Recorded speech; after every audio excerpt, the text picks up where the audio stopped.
a solo movie, Yeah. the non-team up movie, that's quite amazing. Exactly.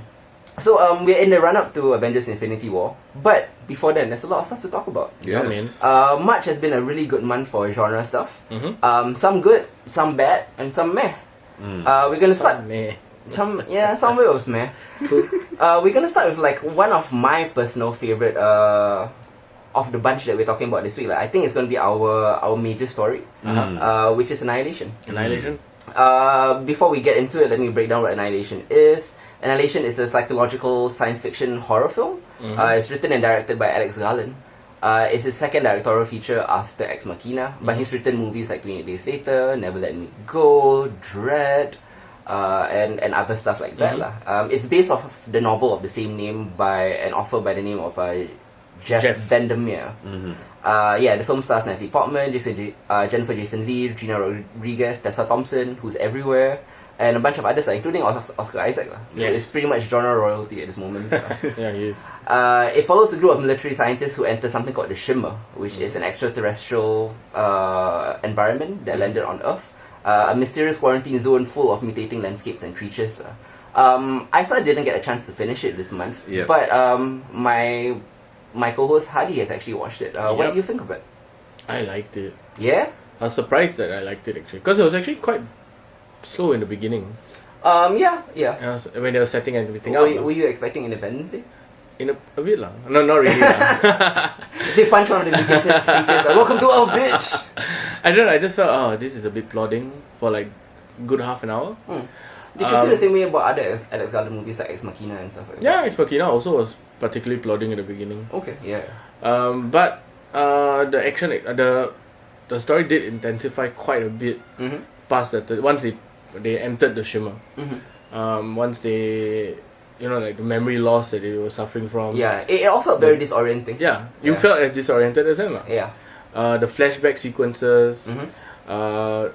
But I thought it was really beautifully designed. Like in terms of the mutations. A lot of the mutation designs were taken from actual biological or cellular mutations. So they kind of had that kaleidoscopic effects in real life. Yeah, it was pretty cool. The action was spot on actually. Yes. It was a bit action adventure, it was a bit horror. Yeah. The horror element though, that was surprising to me. Oh, it was actually built as a horror movie. So I know. But because I didn't read anything before watching this. You went in fresh. Yeah. Okay. So when I saw the elements of horror, I was like, holy shit, this is actually pretty good. Yeah. I mean the whole bear. Dude, the bear talks. What the fuck? It's a bit like I'm guessing it's a parrot bear. It mimics the sound of or I don't know like. Yeah, but it was mimicking the sound of people dying. People who it were killing, and it was frightening as fuck. There's a bit of a alien homage also with the mouth of the bear right next to the girls. It was a very Ripley-esque image. It's great. That scared the shit out of me for a while. Yeah. What really scared me, I mean, spoiler alert obviously, was the final scene where the doppelganger or the copy of Natalie Portman, where you thought it was trying to block her, but it was actually just mimicking her whatever she was doing. Yeah, exactly. But that was creepy as fuck to me lah. It was. The CGI could have been worked on. Yeah, but like I think it was purposely done that way. Because it added to this disturbing, discombobulating effect. Good word. Yeah. You love that word, right? I do. Yeah. So it's fantastic. I thought, similar to Hadi, let me echo, it's gorgeous, at times frightening, at times hypnotic. Yep. It was like this cosmic mind trip kind of thing. I like eco-horror movies, and there haven't really been many ecological horror movies out there, but it's also part philosophical sci-fi. It is. Yeah. So Alex Garland kind of crafts this like visceral but ambiguous existential dread. Yeah, which some people didn't like. Yeah, but it's because it was too dreamlike, it was too kaleidoscopic. It wasn't straightforward. It was opaque and open to interpretation, which I particularly like in my films, but some people may not. I'm fine with it. I'm cool with that. It's surreal. It's surreal, like you said. Like the visuals are all breathtaking. The cells dividing, the strange mutated beings and stuff. And I like even the clever cinematic language that went about the creature visuals. Like, the whole movie was about the refraction of the soul or the refraction of yourself. And I like for example, particular images like when Oscar Isaac first comes back to the house and you see his wedding ring refracted to water, as if to say that this is a reflection of your husband, not being your husband. Yeah, so I like metaphorical images like that. Is very cool. And you found it throughout the film, actually. Yes, exactly. Like, I was just like kind of picking up one clear example of that. The effects of the shimmer, it affects like flora and fauna in different ways. Like the flora that were growing as human beings, in the shape of human beings, was really haunting. Yeah, I don't know. Yeah, like I didn't know what to think about that. It scared me, but it was beautiful at the same time. That's why I felt haunting would be a nice word for it, lah. Especially when like Tessa Thompson's character, I can't remember their names for the life of me now. Yeah, but like she walked. None of them were actually named in the book. They created names for the movie. Oh, okay. So anyway, actually Anya, maybe that's her name. Anya. One of these is Anya, right? Oh, sure. Yeah. Okay. I know there's a shepherd. Yep. So anyway, when she like walks away, as she was slowly mutating progressively, right? All the plants were growing out of her and all that, and then she just walks away, and you don't really see her die or transform. Yeah, she just disappears. Yeah, I also like how the effects of the shimmer, it kind of brings out who you really are as a person. Like she was a biologist or a botanist. Natalie Portman, right?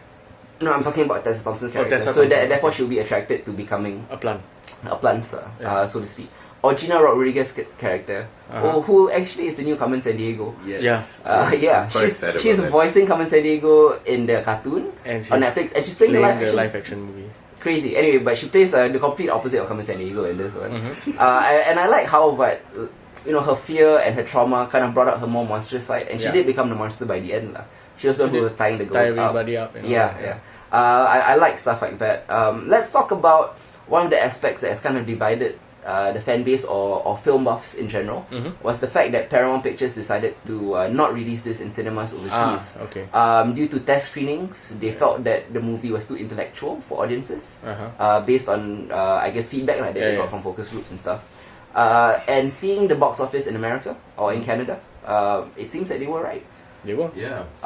So do you feel that they made the right decision to not release this in cinemas overseas?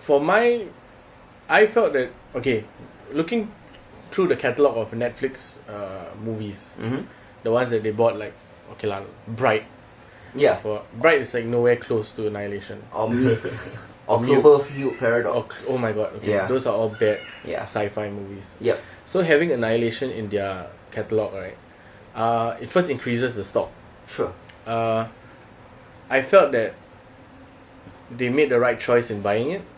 And I understand why the studios sold it to Netflix, but then I kind of want to see it on the big screen. Yes. Yeah. Yes, I was very disappointed because a lot of the visuals and especially the sound design by I forgot their names, but the Portishead members who did the score for this, it was exceedingly creepy, lah. Yeah, exactly. And a bit like Johan Johansson's score, which should be experienced in a big screen. Because if you remember watching things like Arrival or Sicario, there is a kind of creepy effect that I wanted to have. I had like some goosebumps watching it on my computer laptop. But half your mind was like, oh man, I wish this was in the theater. Yes, I wish I had been immersed in the visuals and the sound. Yeah, same.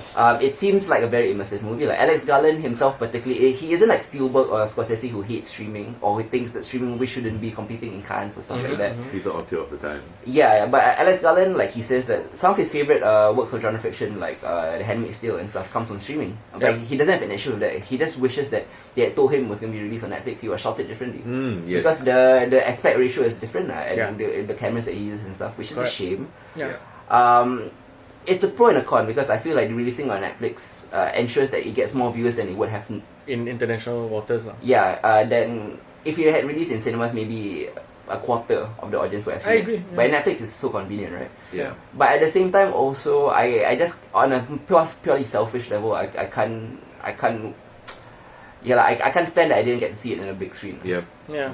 I mean, like I only got half an hour, I think, even before they went into Shimmer, and I already had that feeling whereby, the thing about Netflix is that it's so convenient. You watch it in the comfort of your home. Yeah. I mean, some of you might have like huge TVs and stuff like that, but it really did break the just your ability to focus on the movie itself. And I think with the kind of detail that Garland was putting into the movie, that's something that the movie deserved. Yeah. But it's kind of a lesser of two evils, I guess. Yeah. rather than Right. it being Ken entirely. Yeah, Exactly. exactly. You know, I mean, so- yeah, it's heavy content. Yeah. That's for sure. And I did take a few breaks, pause the movie, go and get Mm. myself some coffee and Yeah. to think about what I just saw, Yeah. and then I go into it again. Because it was there's a lot of metaphor in Yeah. it, and you kind of it's like literature, like you're kind Yeah. of pondering over a line Yeah. for a long time, and Exactly. then you move So- on to the next line. Exactly. So that's a pro of having Netflix. Is that Correct. you can take your time, break it down a bit, and then experience the meaningfulness of the movie. Sure, sure. You know, that kind of thing. Whereas if it was box office or in the cinemas, you might have to buy 2 or 3 tickets, Yeah, which yeah. would have been great for Two its or box three, office. viewings. Viewings lah, yeah. Which is all well and good. I particularly don't mind that it was on Netflix on the whole, because Yeah. it made it a lot easier for me. Yeah. But at the same time, hopefully maybe like somewhere like the A release, right, would be great. like the projector or something. Yeah, you it'd be know? dope, right? Maybe it would be good to watch it on the big screen. I agree with that. Yeah. Yeah. I guess let's move on to Jessica Jones. Ooh. Yeah, Jessica Jones entering its 2nd season this March. It's based on obviously the Marvel Comics Yeah. character created by Brian Michael Bendis. It's kind of a neo-noir, female-driven detective story with Yep. a bit of superheroics in it. This 2nd season, right, it kind of broke new ground in terms of television because all of its directors were female. Female. Which was an impressive feat. One of the few.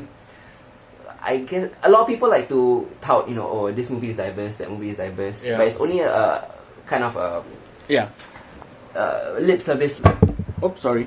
in terms of maybe just casting Yeah. or maybe just one minority character. But Jessica Jones actually went above and beyond to have representation behind the screen as well as in front of the screen. Yeah. But that's just the making of Jessica Jones. Speaking as people who have seen Jessica Jones, what do you think of it? Just purely on content, the show itself. We'll start with Isa. Wow, I struggled through the first half of the season. Mhm. I'll be honest. Like I thought it was really, really plodding, and it was only really after the flashback episode, right? And then things sort of picked up from there. I really like how it ended. I thought it was very neat in the way they had done, but I don't really see what the point of the first 4 episodes were. Correct. Even if you wanted to establish character, you want to establish this post-Purple Man Jessica Jones, this post-Defenders Jessica Jones, right? Of which there was very little kind of like relevance to To Defenders. any- I'm actually glad that they didn't reference Defenders too much Yeah. because it didn't I affect agree. her. Yeah. Yeah. But even then, right? Like, no kind of like mention of any of the other superheroes or even Luke Cage, for example. And I wanted a bit of that, and I thought like with 4 episodes that you're gonna go and try to kind of rebuild this post-Purple Man world for her, Might as well mention it a few you times. might as well, like add those things in. But it's a fair enough point that you want it to be a bit more focused and so on. But yeah, 4 episodes worth of world building that could easily have been done in 1 or even 2 for that matter. And getting into the main plot point itself. But I did enjoy it. I did enjoy the relationships that it explored this time round. Yeah. I thought Jerry's character this season was amazing in Yep. terms of her the character growth and like kind of like seeing where she's going with all the hope and fear with her medical condition. In particular, Jerry Hogarth was my favorite of the side characters. Yes, Her for story sure. felt a bit more compelling than even some of the main plot. Yeah, She's the one with I the agree. ELS, right? Yeah. Yes. Spoiler alert, sorry. Yeah.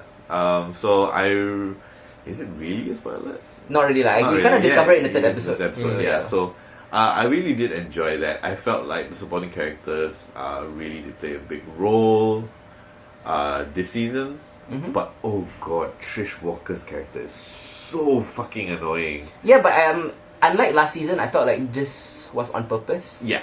It was a heel turn for her, as we say in our other podcasts. Yeah. I mean, I kind of understand the need for that. Yeah. But I felt that a lot of her motivations weren't fleshed out properly. Right? So, yeah, you live with a horrible mother and you've wanted to be special your whole life and you've got a adopted sister who has powers, but so what? Right? Like, how... What's the gap that there's this gap that they needed to bridge between like her desire to be special and her desire for wanting powers, which is like basically it's a whole second half, right? It drives the story for the whole second half, and I didn't quite get that from the way that they put it together. It still felt like something purely mechanical, as opposed to something more plot or even character driven. Okay. I kind of see your point in that. I actually kind of enjoyed Trisha Hilton because I like that it was done purposefully instead of like last season where she was just annoying accidentally. I think the whole her wanting powers thing was just them doing a metaphor for drug addiction. Which is why she connected with the other guy, like Jessica's assistant. Associate. Associate detective. So it's when you're an addict, right? It really I've known some addicts in real life, and how she behaves is actually quite spot on with how addicts behave. You think that you've turned a corner, but like as with any junkie or recovering addict, you can always relapse, and she relapses frequently. And every time she relapses, it gets worse and worse and worse, to the point where in the finale, I kind of don't want to spoil it, but she does something so horrible that is it's irreconcilable with Jessica Jones, so it fractures the relationship permanently.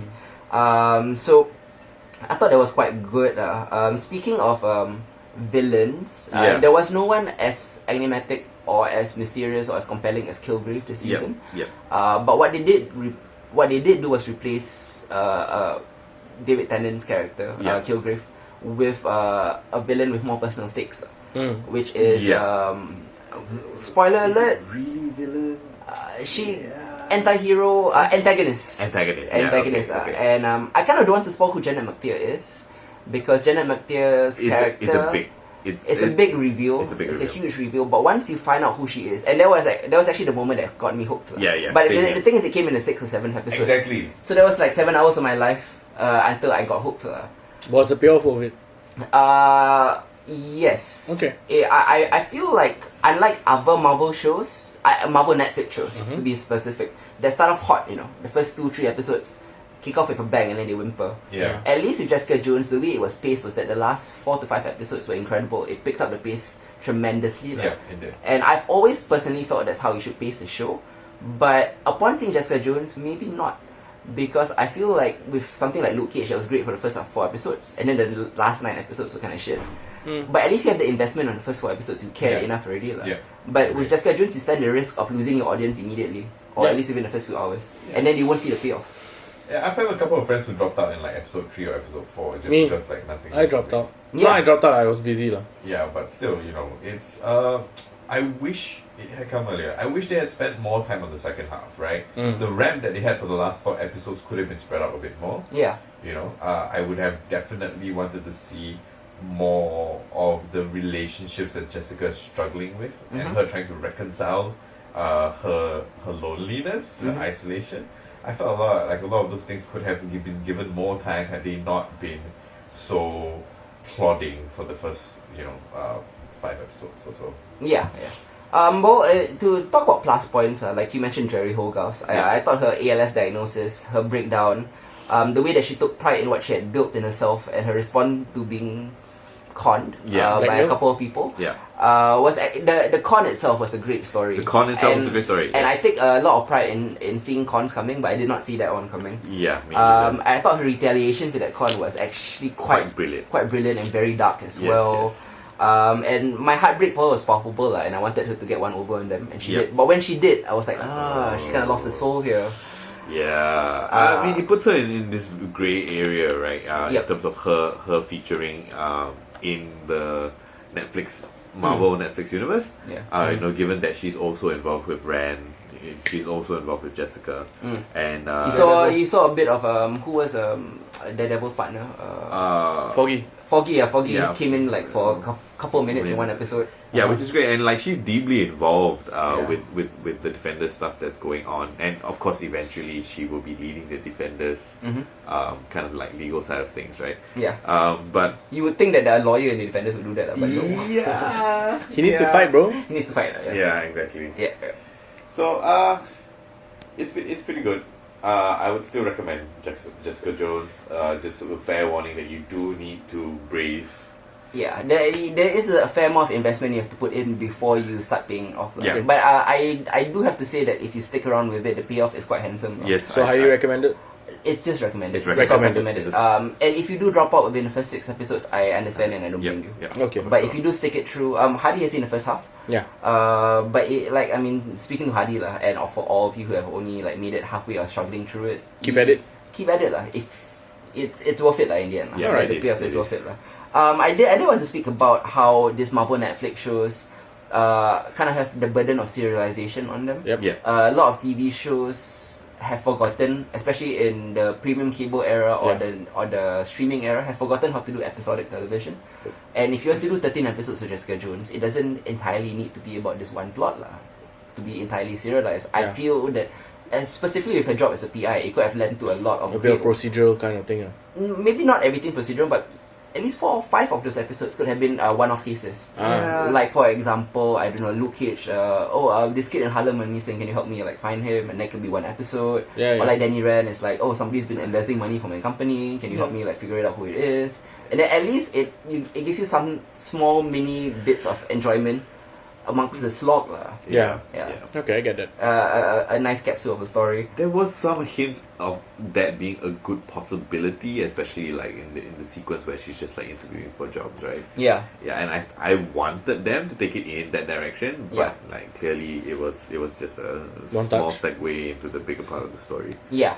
I mean, my personal like biggest takeaway from Jessica Jones is like I like its depiction of psychological trauma and how they got it right, because just because she killed Kilgrave doesn't mean that the trauma is magically gone. There's no catharsis Yes. from it. Like, she Yes. did get a small amount of catharsis, but trauma doesn't work like that. It lingers with you for a long time. And like The Punisher, this show deals with a different kind of trauma. I like that, but it's so dark, edgy, and its characters are so purposefully difficult that it can be a bit of an endurance test to like them, and Yeah. they're so unlikable. Yeah. Nevertheless, the complexity and characterization pays off well in the end. Yeah. I like the mother-daughter relationship aspect of it with Trish and with Jessica Jones, and I can't say how that comes about because it's too big of a spoiler. But you'll get a kick out of it lah. And last of all, Jessica Jones would never work without Kristen Ritter. Yep. Kristen Ritter is amazing. She's so important to pulling the show off. Yeah. The show would be so hard to watch if she didn't play Jessica's holishness with such charisma. And Kristen Ritter is the thing that keeps you coming back. You didn't like Trisha's heel turn. I really like Trisha. I thought she was such an asshole when she convinced Malcolm to take drugs. Basically an inhaler was a drug, right? Yeah. And then she was encouraging a recovering drug addict to take drugs. I was like, Yeah. oh my god, Yeah. that was so fucked up, man. No, but I think that's pretty interesting, right? Because at the end of the day, like Malcolm's story parallels Trisha's struggle as well, because they're both fellow addicts, you know. Yep. And I love Jessica's line whereby like sticking your dick into anything that moves is the same as sticking a needle in your arm. Yeah. Correct. Yeah, I love that line. The delivery was great. Yeah. I had to pause and clap. Okay. It's really, really solid burn. But yeah, the heel turn, I understand it. I appreciate what it did for the story, but still such an annoying character. Yeah, as like maybe we say in our other podcast that this was a pure heel. There is nothing cool about her. Yeah. There's not like Kilgrave you kind of liked because he was kind of cool. Yeah. And he was kind of deep and complex. But with Trish, she was just a pure heel. Pure hit. Pure hatred. And I like that as an actress, she was willing to kind of lean into it. Sure. And, She definitely did. And some of the times when she looked kind of silly, trying to look fierce and stuff, I've kind of felt that it was done on purpose to make her even more annoying. Yeah. Speaking of that, Netflix released the music video for Cray Cray. Yeah. I saw the pop-up video. Apparently, the music video, initially the idea was for them to dress up as crayfish, which would have been even more hilarious. This is a Cray Cray is the most annoying song I've ever heard. And once you get to the flashback episode, you know what I'm talking about. Yeah. Let's move on to Ready Player One, which is, I guess, the biggest sci-fi genre blockbuster that we have out in cinemas this month. Yep. My co-hosts Hadi and Isa have not seen it, Nope. so I'm probably just gonna give a small non-spoiler review of it. Okay, so Spielberg back. Is Spielberg back? That's a tough question. let's lay down the groundwork first lah. Ready Player One is obviously based on a novel by Ernest Cline. Yep. The novel, for lack of a better term, is nostalgia porn. Okay. Yeah. Yes. And also difficult to get through. Because it kind of okay. I'll explain why this movie is better than novel in a bit lah. So Steven Spielberg, you asked, is he back? So while Steven Spielberg has found great success with serious films over the last decade or so, Munich, Lincoln, most recently The Post, some very Oscar-baity films. Those who have been craving a return to his crowd-pleasing fantastical roots, Like Jurassic Park. you'll get your wish with this one. All right. Like Ready Player One is just pure nostalgic sugar rush. Oh, nice. Just pure. It's thrilling, it's engrossing, it's dynamic, and it does that even beyond its pop culture cameos.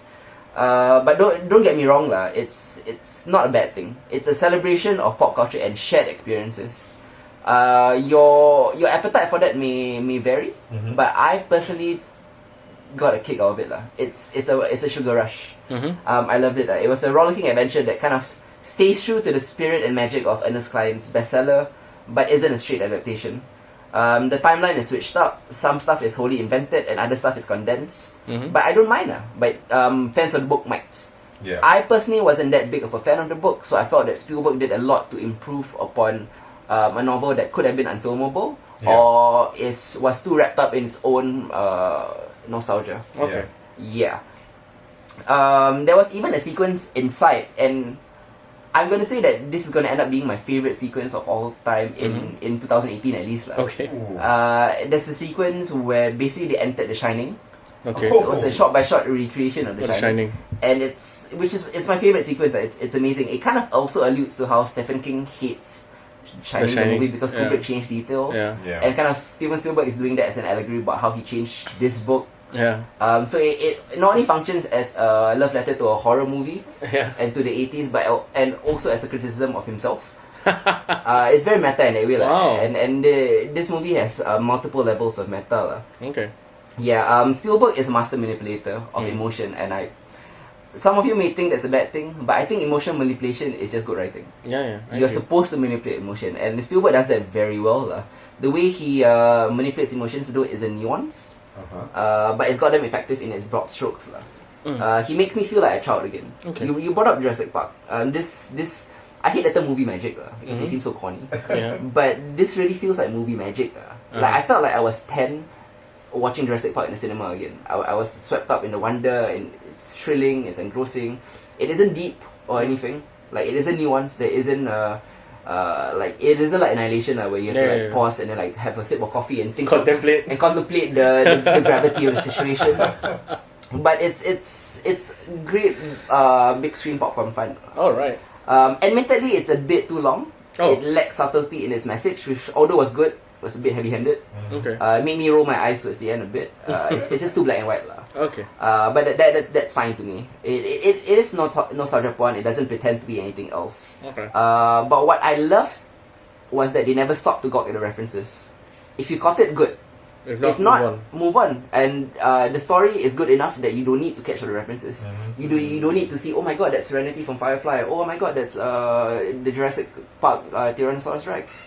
Oh, okay. Or stuff like that. You don't need to know the references because the story itself will keep moving lah. Okay. And the book itself, right? The book, one of the biggest flaws of the book was that it stopped to preen over its own cleverness lah.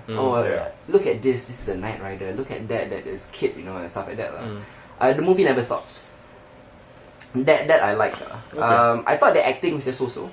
Ben Mendelsohn, who is basically just playing a variation of his Star Wars character, the evil corporate overlord. Oh, okay. Ty Sheridan is serviceable. Okay. I really like Lena Waithe, who, for those of you who don't know, wrote the Thanksgiving episode of Master of None. Okay. She has a new show out on the Showtime now called The She, which is basically her take on The Wire, but just set in Chicago. It's not as good as The Wire, but she's trying.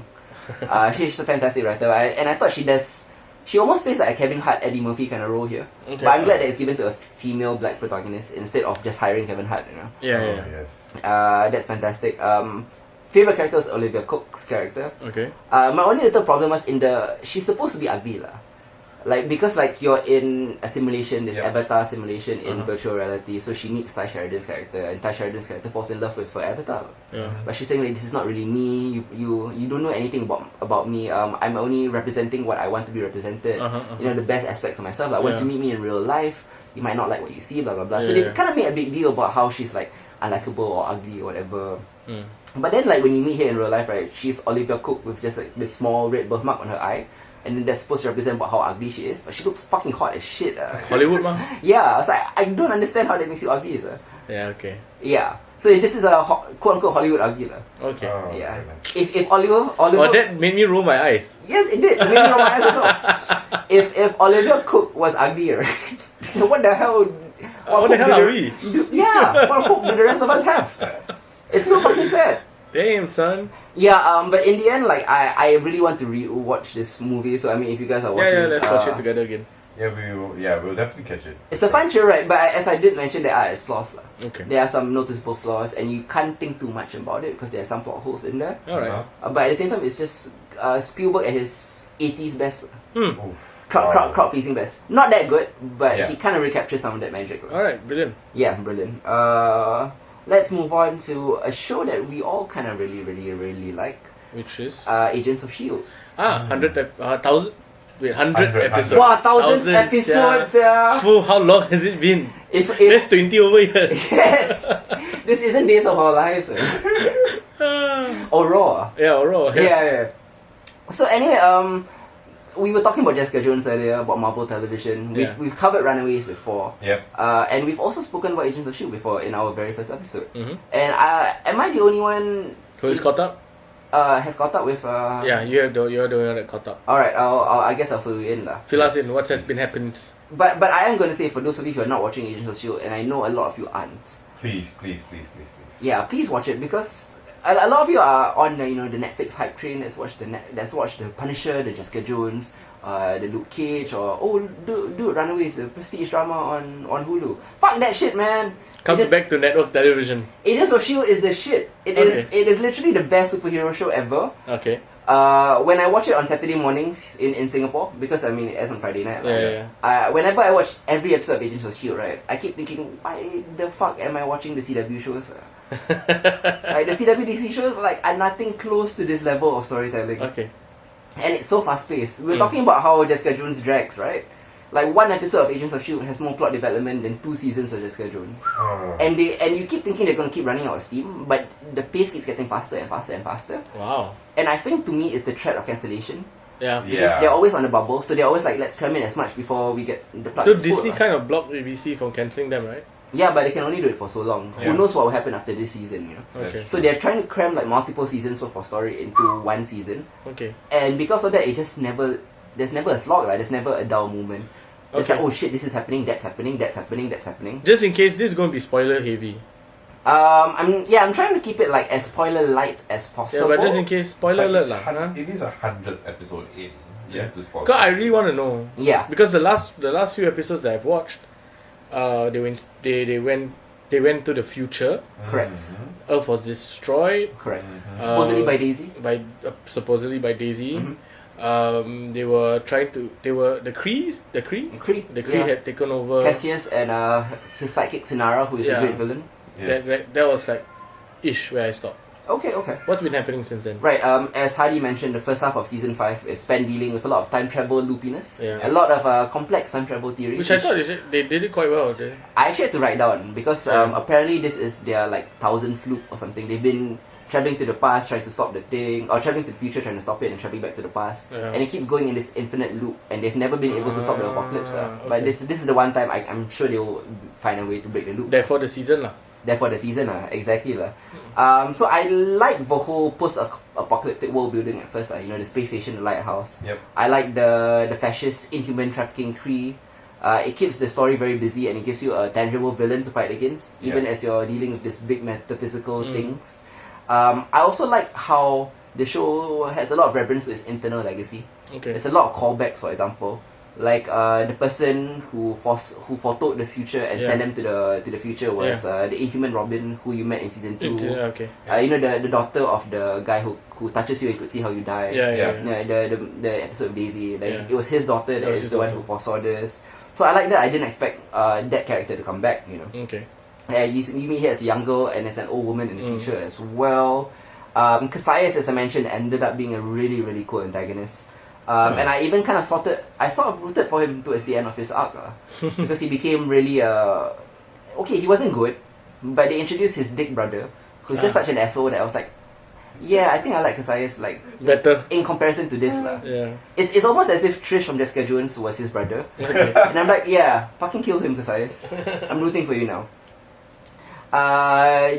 But also, in contrast to the stuff that was happening in space and in the future, you also had a bit of a flashback to Fitz, what was happening in the real world. Yes.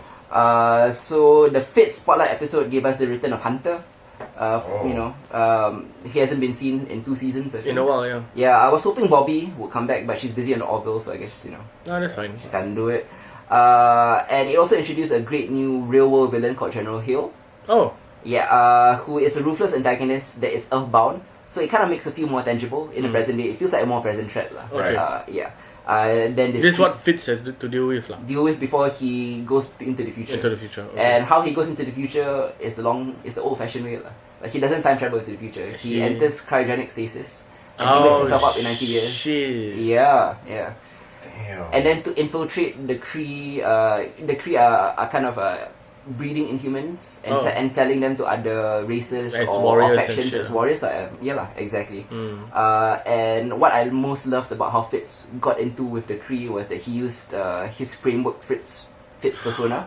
Oh. Nice. You know, this mob boss persona, The this asshole. this crime lord persona, Yeah. like, to kind of get in with them, and because he's under the guys that I want to buy Inhuman Kree warriors. Yeah, And he's so ruthless and smart, you know, that other people fear him, and I like that aspect. Wow, of that's Fitz, such a good callback, though. Yeah. that's Yeah. an To the previous amazing season. callback. In fact, the duality between our Fitz and what Fitz has become in the framework is a major part of season 5 lah. Ah. Where does framework Fitz stop and where does our Fitz begin? Mm. And the line is starting to blur more and more to the point where Gemma is quite freaked out lah, by how ruthless he can be. Yeah. I like that was great lah. There was also a huge twist just before the 100th episode. You want to know? Yes. Yes. Spoiler that. Yeah. So they introduced Duff Cameron. Duff Cameron, who is a Disney star, shall we say? Yeah, You know, yeah. like a young adult kind What of does she star. do? So she's introduced as General Hill's daughter. Oh, okay. Yeah, so General Hill's daughter, at first, the first scene we see Duff Cameron, she's arguing with her mother lah. Okay. The mother was like, why aren't you in class? Why haven't you been doing your work? Yeah, that kind of yeah. stuff. It's just normal mother-daughter kind of argument lah. And then? So there's no implication that should be more of a character lah. But when they come back to Earth to present time, Yeah. Yo-Yo's arms get cut off in What? a battle. Both her arms. She's armless now. What? Yo-Yo? Yeah, by a mysterious masked figure lah, who is revealed to be Duff Cameron lah. Oh, shit. Okay. So and then towards the end, you kind of find out that when her mother was scolding her, not as a mother but as a superior. Like what happened? Like an officer like that. Exactly. Oh, fuck. And that was a huge big revelation, which I really loved as That's well. interesting. Yeah. But like, let's get into the 100th episode, Yes. which is the big milestone episode. Okay, what happened then? The big milestone episode, if you could bottle fan service, This will be it. Lah. this would be it. It kind of took a break from the major developments in Agents of S.H.I.E.L.D. Season 5. Mhm. It was a slow-paced episode because it was basically kind of just a celebration of its own legacy. Of what has done so far. It was a bit of a wank. Yeah. But I mean, I think Well deserved though. I think they're allowed lah. It's the 100th episode. They kind of Yeah. want to celebrate what they've done. Yeah, they survived this long. Exactly. Exactly. Nobody believed they would. So basically, the 100th episode dealt with the opening of a fear dimension, where basically everyone's thoughts and fears kind of manifested themselves, Okay. which allowed them to bring back a lot of old villains like Hive, like some of the Kree. Hey. Unfortunately, I guess because Grant Watt is busy, the Yeah, they actor. couldn't get him. Yeah, which is such a waste because Grant But Watt he's would. such a But signature. then in that case, all the villains would be Grant Ward. Half the Correct. villains would be Grant Ward. Yeah. I mean, they did get Grant Watt back last year, Yeah. so I guess we did just recently have him, so I Yeah. didn't mind that What much. is he doing nowadays? I don't know, but apparently he was too busy to appear, which is sad. But Grant Watt was a major. Yeah, thing. he was one of the reasons why you tuned in. Yes, exactly. He was lah. one of the best antagonists. One of Yeah. the most painful turns also. Yes, yes. agreed. When he killed Agent Coulson's girlfriend, you know, yeah. just shot her through the neck in the Yeah. window. What the Painful stuff. shit. So Grant Watt, I mean, obviously he's the cause of Fitz's brain trauma. Yeah, when he dropped him into the sea. Exactly, and I like the callback to what happened when he got dropped into the sea, because part of the reason why he's schizophrenic now is because of his brain trauma. Brain trauma, yeah. Yeah, so now he's seeing things. But last time he used to see Grant Watt. He used to see Grant Watt or Gemma, but now he sees Framework Fitz. It's kind of a manifestation of his other side. Yeah. That's good stuff. The 100th episode also finally gave us what we've all wanted for 5 seasons. What? Which is the Fitzsimmons wedding. Oh, okay. They've been doing the will day, won't day thing for a long time. Yeah. They've been stuck at the bottom of the Atlantic Ocean. She was teleported to another planet. To Maeve. She was also undercover in Hydra. Fitz was then a villain in the framework. I mean, they've done all they can to keep them apart. Yeah. But then we got the wedding, which was really nice. Oh, okay. Finally. And then there's also the revelation at the end of the wedding. I don't know whether you guys want to be spoiled by this. Spoil it, just go. Spoiler alert. It turns out Deke is their grandson. What? Oh. Yeah. But that makes sense, I guess. Mm-hmm. Really? Oh, I didn't see I thought that. Dick was quite a cool character though. Okay. Deke continues to be a cool character because he's been transported into the present as well, alongside the crew. Okay. And he's the source of a lot of comedic humor with him when he realizes that they are his grandparents. But they don't know, but he knows. He knows, okay. So he keeps trying to keep them alive, and then everyone's wondering why he cares so much about them. And also just the fact that he's experiencing things like trees and air for the first time and in his beer life. for the first time. Yeah. So there's a lot of humor to be mined from that Okay, as it's well. like Thor coming to Earth for the first time. Yeah, exactly, Yeah, okay. exactly. Yeah. The 100th episode, if I may say so, was a bit cheesy, but I think it's Yeah, it can be. To be cheesy. it's earned the right to be cheesy. It can't be as cheesy as a CW show. No, it's not. But it was just cheesy because it finally gave you all the things you wanted. Yeah, lah. Fan service, like you said. Exactly. Okay. It just actually what it has been so good at was kind of drawing the line between fan service and Plot. yeah. Because it's been so good plot wise. It sometimes gives you what you need, but not what you want. Like Ghost Rider, man. Yeah, but the 100th episode gave you what you want. Oh. Admittedly, in the 2 episodes after that, all the nice things that happened turned to shit. Because, plot took over. You need conflict. Okay, back to that. Lah. Yeah, I've revealed kind of maybe 3 or 4 huge twists, but those aren't even the biggest twists that you're going to see. Shit. Okay. So I need Time to catch up. I need to hold back because some of the twists, especially in this week's episode, something about Fitz, it really blew my mind. You really want us to watch it, right? Yeah. Okay. I basically almost just picked up my laptop and threw it at the wall. Whoa. Fuck you! That kind of thing. Okay, I'll watch it. Yeah, and that's Agents of S.H.I.E.L.D. Let's move on to another TV show. Yep. This time we'll be talking about Star Wars Rebels. Oh, wait, I'll be leading this one. Yes. Yeah, Star Wars Rebels recently ended its It's fourth, series, yeah, fourth season. and the series in general. Series in general. What yeah. do you think of the finale and the last season as a whole? It was better than the Clone Wars. I felt Star Wars Rebels that's has kind of- gone way beyond that what Star Wars, the Clone Wars was. Wait, does Isa watch Star Wars Rebels as well? A bit, right? I'm not caught We're up. not caught up, right? Yeah, I'm We're not gonna caught spoil up. it, okay? Yeah, it's fine. Yeah. Yeah. I've already been spoiled for it, it's fine. Yeah. So first it builds on certain legacies left behind by the Clone Wars, but in general it fits very nicely into the whole universe Okay. of Star Wars lah. Yeah. The new characters introduced. The first season it feels very like 12-year-old kind of cartoon, right? Oh yes, You know? yes, I did get that vibe. from the Yeah, season, like you feel like okay, this is made for kids. yeah. Which But- is why I didn't continue. Exactly. But then you're saying it grew up. yeah, it grew up. It grew way up. Oh, it grew As the very fast, seasons actually. progressed. The themes got a lot darker. There were a lot more stakes lah. Okay. People dying and all that kind of thing. Yes. And bringing back certain legacy characters such as Ahsoka Tano. Yeah. Bringing back the clones. Oh, really? Rex. So Commander Rex. What's the other guy's name? Wolf and one of these special troopers from who made an appearance for a while in the original Clone Wars. He was a commando, a clone commando. Anyway, so the 3 of them, Ahsoka Tano, joining this new crew of people, Ezra Bridger, Kanan Jarrus, and a bunch of other people, Captain Syndulla and all that, right? All of them go on to this adventure and all that stuff. But what was very, very impressive was how much love you had for them by the end of the 4th season. Yeah. And how the stakes were raised so high at the end because it's coming closer to, the Empire, coming closer to the where A New Hope begins, right? You can feel that tension lah, where you see the seeds of the rebellion starting. Of course. Because this series was focused on, rebels in the title, right? Yeah. How the rebellion began, and how you could see how they were small little factions separated by their own causes. So like Ezra and his group were more focused on the planet Lothal, Yeah. while like the bigger rebel alliance, there wasn't rebel alliance yet, but other rebellion groups, you had it in the Star Wars story. What's the last one called? Rogue One? The Rogue One, yeah. Yeah. Where Rogue One, you saw Forrest Whitaker's character, Correct. Yep. who's also a legacy character from the Clone Wars, Yep. and who makes an appearance in Rebels. How he's Was he voiced by Forrest? yeah, he was Oh, also voiced by nice. Forrest It was, Whitaker. it was It's good. quite a cool thing, lah. Yeah. So his character and what his motivations are very different. So you see a very fragmented rebellion.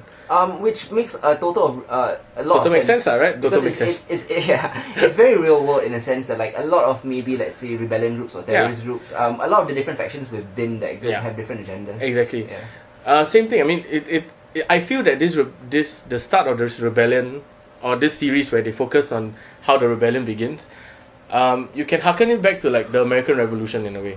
You know how the states had their own agendas. Like New York was very different from Maryland. How Maryland was very different from Virginia and so on and so forth. Yes. So you had that kind of vibe. Like but our focus obviously is on Lothal and on the characters that we follow on the ship, the Phantom, who also makes appearance in the for Rogue One. Yeah. Like a 5-second appearance. So they were in that A battle. little cameo. Yeah. So my focus is not on the series. The series itself is great if you watch it through and all that.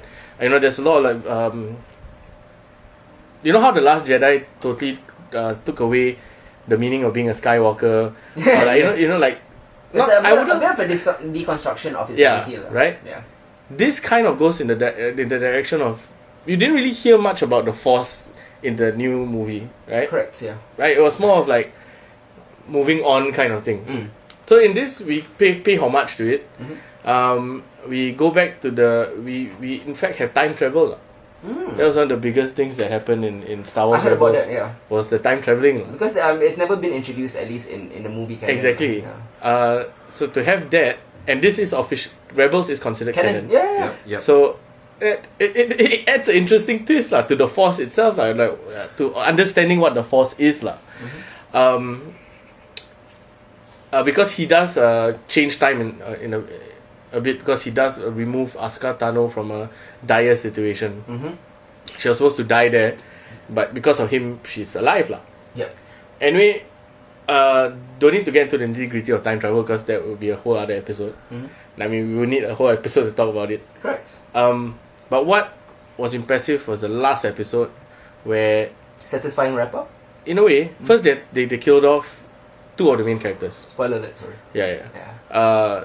Kanan Jarrus, who was the Jedi Master, and Ezra Bridger, who is his apprentice. So they killed off both Jedis. They killed off both Jedis, obviously, because you can't have Jedis running around. Yes. Yeah. If not, the whole purpose Yeah. of the New Hope will be... But how they killed them off, was beautiful. He's self-sacrificing and all that. Both of them self-sacrificed for a greater cause. Yep. The villain that they introduced, Admiral Tron, who was from the expanded universe last time into into Legends, Yeah. and now they brought him back into canon. Interesting. So Admiral Tron's character, and he has a few books where he actually they interact. Him and Vader actually does things together. Yeah. Wow. Those So are actually really good. you should read it. Yeah. But Tron is this guy who's like hyper intelligent and he's not human. Right. He's a Chiss, CHISS. It's another species which was also done in Legends, but they brought it back here. So now it's one of the official races. At least in the new canon. In the new canon. Yeah. He comes in, he's super intelligent, understands culture and how to manipulate people around him to get what he wants. Super tactical. He was like 3-4 steps ahead of all the rebels and all that. So Ezra, he sacrifices himself, he surrenders to Tron and all that stuff. And that whole scene of him sacrificing, and suddenly you see the plan, what Ezra actually wanted to do. Now that was beautiful. It was a callback because they had creatures from like 2 seasons ago, these huge space whales. Oh, yeah. Right?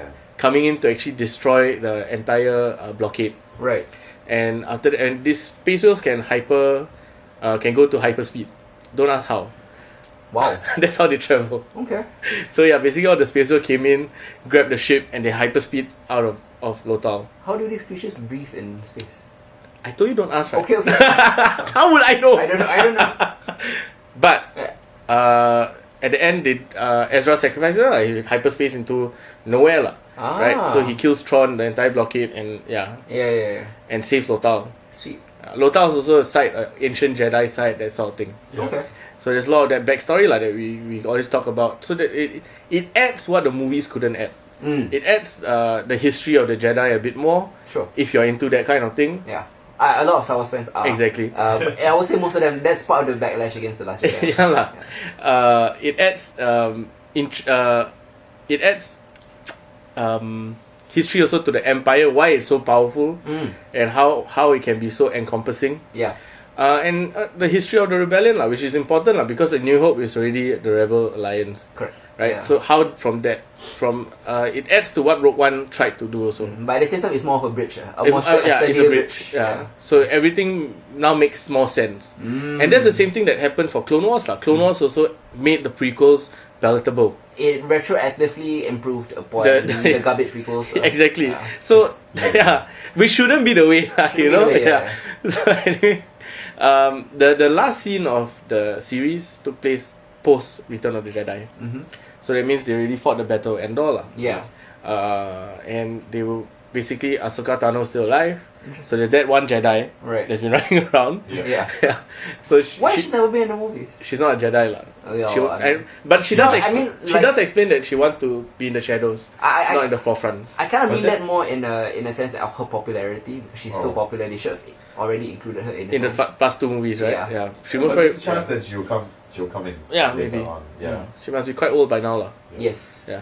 So the last scene is just a beautiful wrap up because it gives a glimpse of what's happening to everybody else. Yeah. Right. So certain of the characters are living in this place, having a good life now, far from all this conflict. Right. Syndulla, who's the pilot, she now is with Chow, and most probably that Chow is like Kanan Jarrus's child, so it's a crossbreed species kind of thing, Sure. Okay. that kind of thing. So everybody has kind of a good nice close to their arc. Yeah. And the last one is that basically Sabine and Ahsoka Tano goes off to go and find Ezra, whether he's alive or not. Good stuff. Yeah, that kind of thing. So it ends, you don't know whether Ezra's alive or not. Well, I like open-ended exactly. conclusions like that. But why I really recommend Rebels is because you're a Star Wars fan. This gives you so much more insight into the whole idea. It gives you much more insight into the whole world of Star Wars. Yeah. It gives you a better understanding of what the new canon is. Sure. And not be so sad that the expanded universe is gone. Yes. Because it's giving you a refreshing, compelling alternative. Yeah, it's a good augment to the entire story. Nice. And make me look forward to because that's why I didn't buy Battlefront 2, but just watching the cutscenes. Yeah. Gave a lot of little tidbits into The Last Jedi. Yeah. And certain other things that happened post Endor, which never was explored, because it had such a big gap, 30-year gap between the Return of the Jedi and the new Force Awakens. Right. So that big gap, is filled with things like this, things like Star Wars Rebels, Battlefront 2, and other Star Wars merchandise out there. It would be hilarious if J.J. Abrams suddenly discovered that time travel was a thing, and then he decides to retcon The Last Jedi. No, because remember how people complaining how The Last Jedi, why was the what do you call it, the First Order, why were they everywhere? Right? So in Battlefront 2, there's a little snippet. Alright. Where it was mentioned that the entire fleet is the fleet of the First Order is way bigger than the fleet of the New Republic, and it was just a mention. They were seeing they were just looking at a screen where all the fleets are moving and all that. So the interconnected pieces really help fill in the gaps. Yeah, so okay, that explains why in The Last Jedi they are everywhere. Okay. Yeah, that kind of thing, That makes sense. Cool. So I mean, in conclusion, you definitely tell people like me who kind of gave up in the first season to really continue. Just continue. Yeah. Yeah. This it's a fun little series, not too long. 4 seasons only. Yeah. But it seems like quite a worthwhile catch up. Yeah, it is. And it is. Not too much of an investment in time. And it makes The Last Jedi. Sorry, The Last Jedi. Force Awakens. The last one was The Last Jedi, right? Yes, that's the last one. Solo will be upcoming. Yeah, Solo. It makes it a little bit more palatable also, lah. I know. I love The Last I Jedi, love The but there are a Last lot Jedi. of fans that didn't, right? That's true. It's true. Yeah. Yeah. That's great. Star Wars Rebels, obviously the end of a legacy. I think I'm gonna talk about another end of a legacy. There's a lot of ends of legacies right? in this particular episode of Genre What do we Equality. have this time? It's the last and final season of the X-Files. It's the revival season. Gillian Anderson has said that she's never coming back. Yeah, I mean... And I okay. totally understand that. It does give this last season of the X-Files a bit more resonance and finality. It gives it more impact. If they were just going to come back again like 5 years from now, it would definitely lessen how great this season was. Yeah. Okay, before I start talking about how good this season 11, this revival season is, right, I do have to mention that the first episode and the last episode of the season were alien mythology episodes. Makes sense. That it was bookended by these two convoluted, nobody gives a shit about this alien mythology. Yeah. The story was so confusing, so outlandish, so illogical, entirely so rubbish, and they retconned a lot of stuff. Okay. To make it more streamlined, of course, because they only had 2 episodes to do it. Yeah. That it almost destroys the X-Files as a show in general. Oh wow. The first and last episode, it was so garbage that I almost hate that I love the X-Files. Okay. But then everything in between reminded you why you love the X-Files. Okay. Because the revival season has been predominantly standalone. Yeah. Episodes 2 to episodes 9, except for 1 and 10, were just mystery of the week, monster of the week kind of stuff. Okay. And that's what we all loved about the 90s X-Files. Yeah. And they actually recaptured the magic of that. Yeah. I mean, some highlight episodes that I really enjoyed was there was a supernatural thriller, basically about these 2 twins who played hangman. And then once the person guesses the name of the person that the other person has laid out, the person dies lah. Okay. So it's a murder mystery to find out who's playing this game of hangman. Yeah. That is a supernatural thriller. So Are it's they very- hanged? No, they will die whenever the name is solved. Yeah. A doppelganger of themselves will pop up to kill them. What? Yeah. Cool. Yeah, so it's very genre malleable, which is what I like about the Okay. X-Files. So there can be episodes like that. There's even a literal horror episode about witches in Salem. No way. Yeah, so it's about witches. There was even literal demons in it. No way. They went But- to Salem. Salem country lah, yeah lah. Okay. Kind of a modern day witch hunt kind of story. Oh shit. Okay. But even in an episode with real life witches and an actual demon that pops up, right? In true, real good allegorical horror fashion, the real horror is when small-minded townspeople react with fear and prejudice against things that are of the unknown lah. Yeah. So like it's kind of an age-old metaphor, but the real horror is the people. The people lah. Yeah, The yeah. pitchforks and the torches lah. Exactly, which ended up being way more horrific than anything the witches did or anything the Okay. demon did lah. Is how people react. And yeah, I like horror movies like that because it plays to It's a mirror lah. It holds out a mirror. to society exactly. There's an episode that both of you have seen also. Oh, that's my favorite. Yeah, it's called The Lost Art of Forehead Sweat. It's written by a legendary X-Files writer called Darren Morgan, who does a lot of satirical meta episodes. This is a satirical meta episode about the Mandela effect. Yeah. And about kind of why the X-Files might be obsolete in this post-Trump fake news era. Yeah. And also a meta commentary about how the X-Files in general has become obsolete. Yeah. I thought it was really funny. They were poking fun at themselves. At the same time being just a really fun... Retcon a few things as well. yeah, it reckoned a few things. But you don't know whether they were true. Yeah, exactly. That was pretty much the standout episode of the... No, they did hint that it was true because the director did look and like, Yeah. what are they doing with Charlie? Yes, exactly. There was even a Monster of the Week episode that kind of took on a variation of the Slenderman urban myth. I don't know whether you guys have seen Slenderman. The or movie? Are familiar with Slenderman?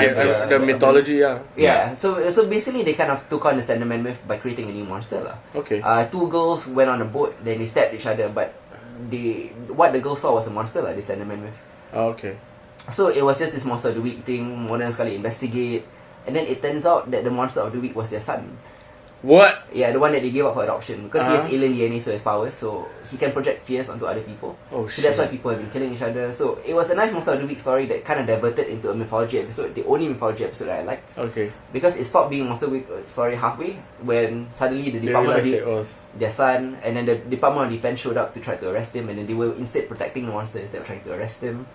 and it showcased a lot of Gillian Anderson's acting Ah. because we kind of never really see her play a mother because Yeah. she didn't raise the child. Yeah. So it was amazing that she showed off a very different emotional side to Scully lah, which you don't get to see a lot. The more maternal side. Yeah, and although I've been kind of waxing lyrical about how they've recaptured 90s magic, Yeah. my favorite episode was written by two brand new writers. Oh, okay. Two female writers who used to be interns on the old X-Files show. This is their first script ever. Mm-hmm.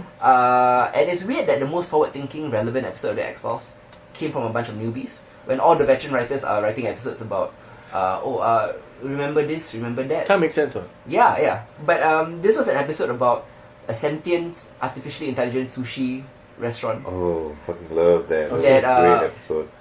that basically has a vendetta against Mulder because Mulder he didn't tip. because he didn't tip. Yeah, okay. So the sushi restaurant basically turns his life into a living hell, cancelling his credit card, setting his house on fire, stuff like that.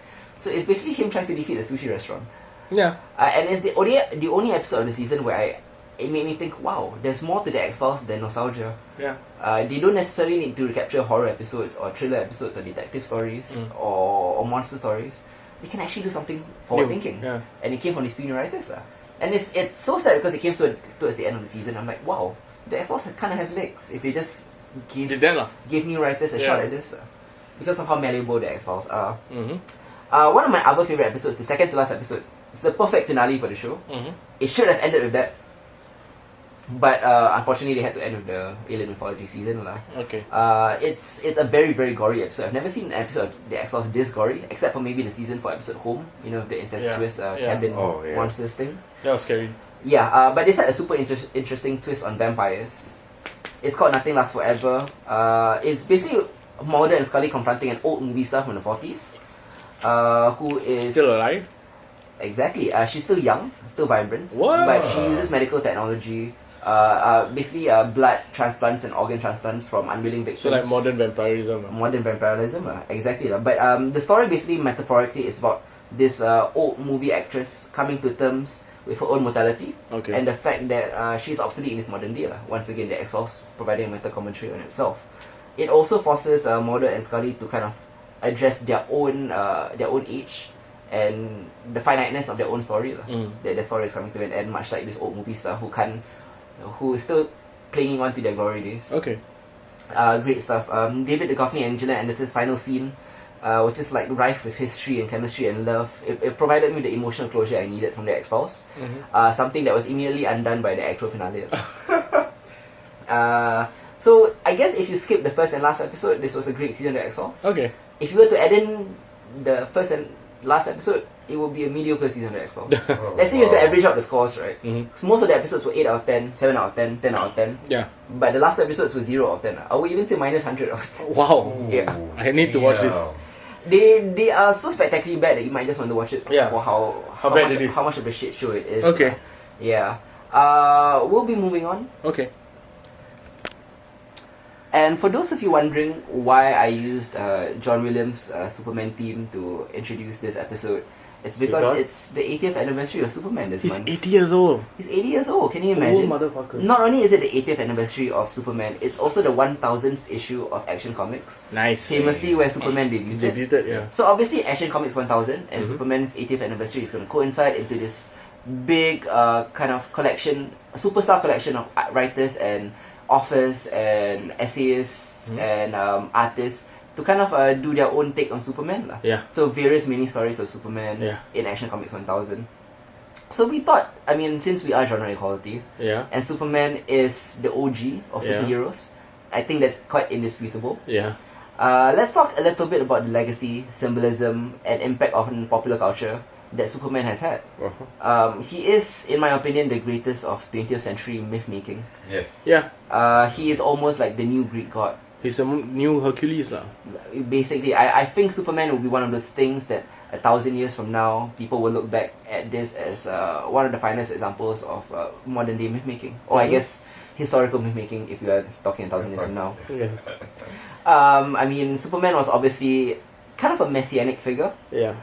but created by Jewish kids. So very allegorical there. He represented a lot of hope for the downtrodden. Yeah. I like the metaphor that he is an American immigrant, Mhm. quite literally an illegal alien, Yeah. who had no past but came to America and decided like rather than dwell on what came before or the destruction of his homeworld, he's gonna do his best to try to contribute to America and make it a better society. homeworld. Yeah, exactly. Yeah. I mean, even little things. A lot of people don't like Superman because it's just not as relatable, but I like him because his real strength and power comes from his moral character, his inherent goodness, his dedication to decency. Exactly. I mean, even the fact that Clark Kent is a reporter just goes to show his dedication to finding out the truth. Yeah. Truth, justice, and the idealism of the American way. Like I mentioned, Batman is, I guess, more beloved in the modern day. Yeah. Because he's relatable, he represents the duality of humanity in times of fear and crisis. Yeah. But Superman I represents... like that he's billionaire. Yeah. Yeah. That's relatable. I'm gonna point that out actually. Superman represents all we can be, our best selves, an ideal that we can strive towards. Mm-hmm. And even a lot of people have mixed feelings about Justice League, but one of my favorite scenes in Justice League was Batman pointing out that Superman is more human than he ever was. Yep. Superman works for a living. Yeah, he does. He earns a wage. He's a working class hero. He grew up doing chores on a farm. Yeah. Batman was just this kind of spoiled kid who kind of never got over his parents' death and dresses up as a bat. Yeah. I mean, Superman has love. He has a marriage. He has a job. Yep. He takes care of his parents. I mean, sorry, Batman. No offense. No offense. But yeah, like he is just way more human of character than Batman ever was. And that's why I always found it weird that people found Batman more relatable. Is it weird that do you think that's weird? And why do you think that? Why does Superman resonate to you both? Well, okay, it's again. I mean, you touched most of it already, lah. Yeah. But it's not about his powers, Mm-hmm. and it's not about how strong he is, or it's more about what he represents. Mm-hmm. That hope. Yeah. That Symbolism. idea. Yeah, that idea that don't worry, Superman is here. Things will get Or better. that we can be better. Yeah. Yeah. That he is so close to perfection Yeah. that we have no choice but to kind of love him, lah. No, but at the same You know? time, also he has the people have the idea that he is perfect. Yeah. But when he does inevitably fail, it weighs heavily on him. And many of the best stories have been about It's about him. his failures. Yeah, exactly. The fact that he wasn't there when people expect him Exactly. to be there. Yeah. Superman represents the golden age of superheroes, I would say so, lah. right? Yeah. He is the template that other superheroes Are built upon. are built upon. You cannot subvert the superhero genre without Superman. Yeah. So a lot of the characters that we now know and love, the anti-heroes of modern day, like you the can trace Punisher. it all back to Superman. Yeah, but they will have nothing to subvert if not for Superman. Yeah, exactly. Superman was the thing. The thing, yeah. Yeah. What about you, Isa? What do you love about Superman? I feel that this whole idea that someone can come from elsewhere and Yeah. come from nothing and bring hope is the central idea of what Superman is. And given that in his original conceptualization as the Ubermensch, right? He was Yes. supposed to be a villain. Yeah. And how that was flipped in the conceptualization of Superman and now has become what he has become, save for what Snyder's done. I think is a big part of what I like about Superman. I think that like for example, Death of Superman, which is one of kind of like the most important like story arcs they've ever explored. Like the void that he leaves, right, is both tangible, Yeah. not just to the superhero community in the DC universe, but to the everyman. The psyche and morale of the human race. Exactly. I mean, even losing readers. that become of hope. Yeah, even Yeah. the readers, how down we felt when we saw Superman die. Yeah, Exactly. I still remember like when that came out, it's like, what? Really? I mean, Are at you that serious? point, we were younger and we weren't as attuned to comic book Yeah. tropes. So, Yeah. I mean, we knew everybody comes back eventually. But at Yeah. that point, it seemed final. Yeah, and I was it shocked really by did. that they were willing to get rid of someone so iconic. Yeah. I was only like 10, Yeah. 10 or 11 when I read And it. it's also weird because in the 90s was the era of, X-Force or Deadpool or Yeah. Spawn. That kind of hero. That kind of hero. Yeah. It was an era that Superman was that couldn't thrive. Yeah. Because people felt that he was out of touch and stuff like that. Mhm. But it's weird to me because I feel like times like that when Batman is popular Yeah. are times of peace. Yeah. It was a relative to today. It was a general time of peace. It was a time when there were a few wars going on. Basically pre 9/11. Yeah, let's just say pre 9/11. Yeah. But in times as dark as these, like Superman becomes more popular because he represents what a light at the end of the tunnel. Yeah. He represents hope, lah. And that's what I love most about Superman. When I think of Superman, I think of Christopher Reeve's Superman, Richard Donner's Superman. Yep. You will believe a man can fly, and that movie still holds up as one of the best, if not the best, superhero movie ever made, lah. Just because of its classical filmmaking at its best, lah. Yeah. When I think of modern Superman, guys like Henry Cavill or Brendan Roof, they've never been able to recapture That kind of. the inherent decency and goodness that Christopher Reeve brought to Superman, lah. Yeah. That's what I like. I think the closest that you have come is actually, to be honest, Supergirl. Yeah. Kara Danvers in the CW show is probably the closest that you can get to mimicking Superman's impact on the world.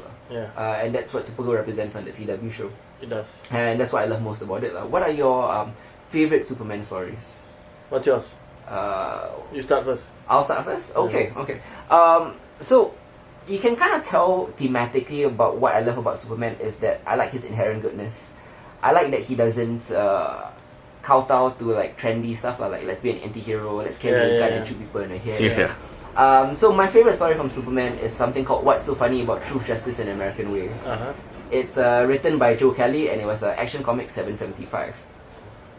Basically, the story is about a new anti-hero group called the Elite. Okay. No reference to Bullet Club. This Elite is basically X-Force, or it's basically a Garth Ennis type of group. Okay. Where Superman has become irrelevant, and they come in and they just kill villains. Okay. Yeah. And the story is about how Superman convinces the world and convinces them that this is not the way to go. Basically, it's about retaining your humanity, lah. And there's no point saving humanity if you lose the essence of what makes you good. Yeah. You might as well just die, lah. There's no point of survival in that case, lah. Coming from a non-human. Correct. The story was kind of largely conceived as a response towards the popularity of Wildstorm. Specifically the Authority, lah. Is what we're talking about. It's deliberately provocative and explored the moral responsibility of human beings powerful enough to overturn tyrannical regimes. Okay. And I love that it subverts something that is subversive in itself. Because the Authority subverts the Superman thing. And this Superman story subverts the Authority instead. Yeah. I really love that. It's kind of the anti-Mark Millar, anti-Warren Ellis, anti-Garth Ennis kind of vibe. Yeah. Although I love all of their takes on Superman as well, and all the subsequent stories. This kind of brought home to me in a time in the 90s somewhere, in a time when Superman was unpopular, why Superman was necessary. All the more so in a time of darkness. Yep. What about you, Isa? My favorite Superman story is All-Star Superman. So, created by Grant Morrison. Yeah. So, like, I was just reading up in approach to this because it was a 12-issue arc. Yeah.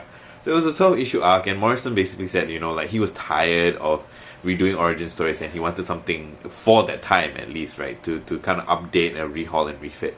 And what All-Star Superman is essentially about is that while trying to save scientists from the project lab that Lex Luthor has sabotaged, he becomes hyper irradiated, which makes him incredibly and unimaginably more powerful than he has ever been, but at the same time his body can't handle it, so Superman is dying slowly.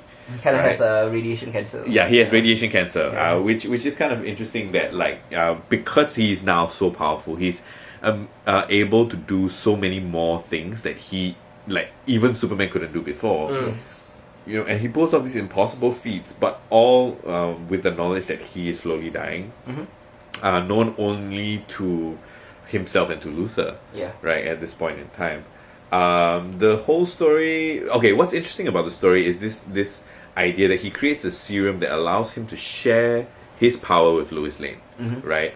And of course, the whole idea of Lois and Clark, as being lovers from different planes, almost a very tragic kind of Romeo and Juliet story, right? Yeah. Where they, although in love and often together, ultimately one will outlive the other, lah. Yeah. Yes. So it kind of flips it on its head. Where Lois is gonna outlive Yeah, Superman. where Lois will outlive Superman, and for a brief moment, for 24 hours, she becomes Superwoman, and she fights alongside Superman and prevents certain natural disasters.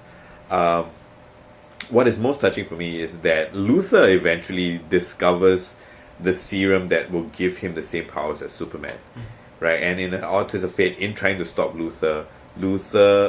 Superman stops Luthor with a gravity gun that accelerates time.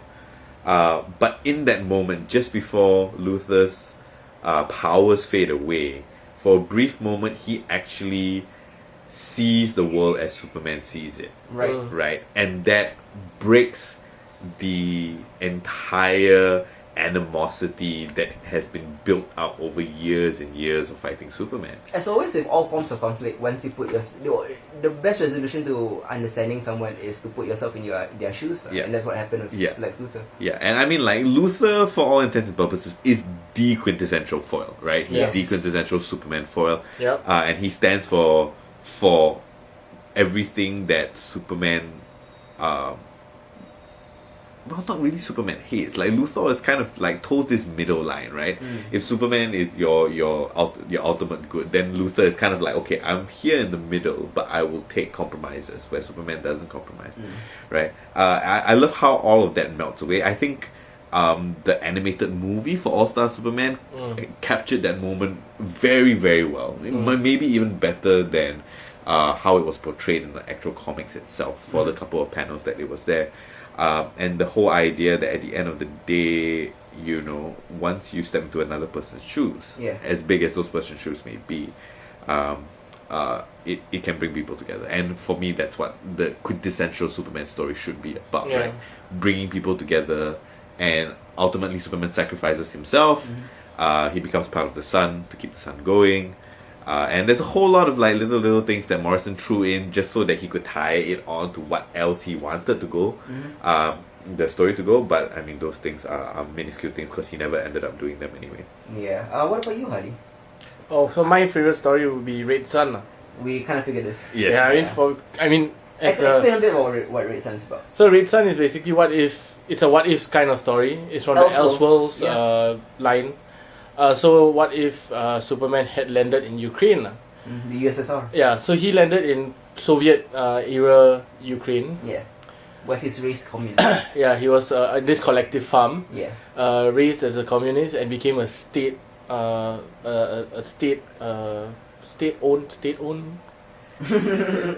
operative. He's basically a soldier for the USSR. Yep. He catches the eye of Stalin, who interestingly, his name is a rough translation of Man of Steel. Yay! Yeah, right? Good call. Yeah, so he captures the eye of Stalin, but Stalin dies. Yeah.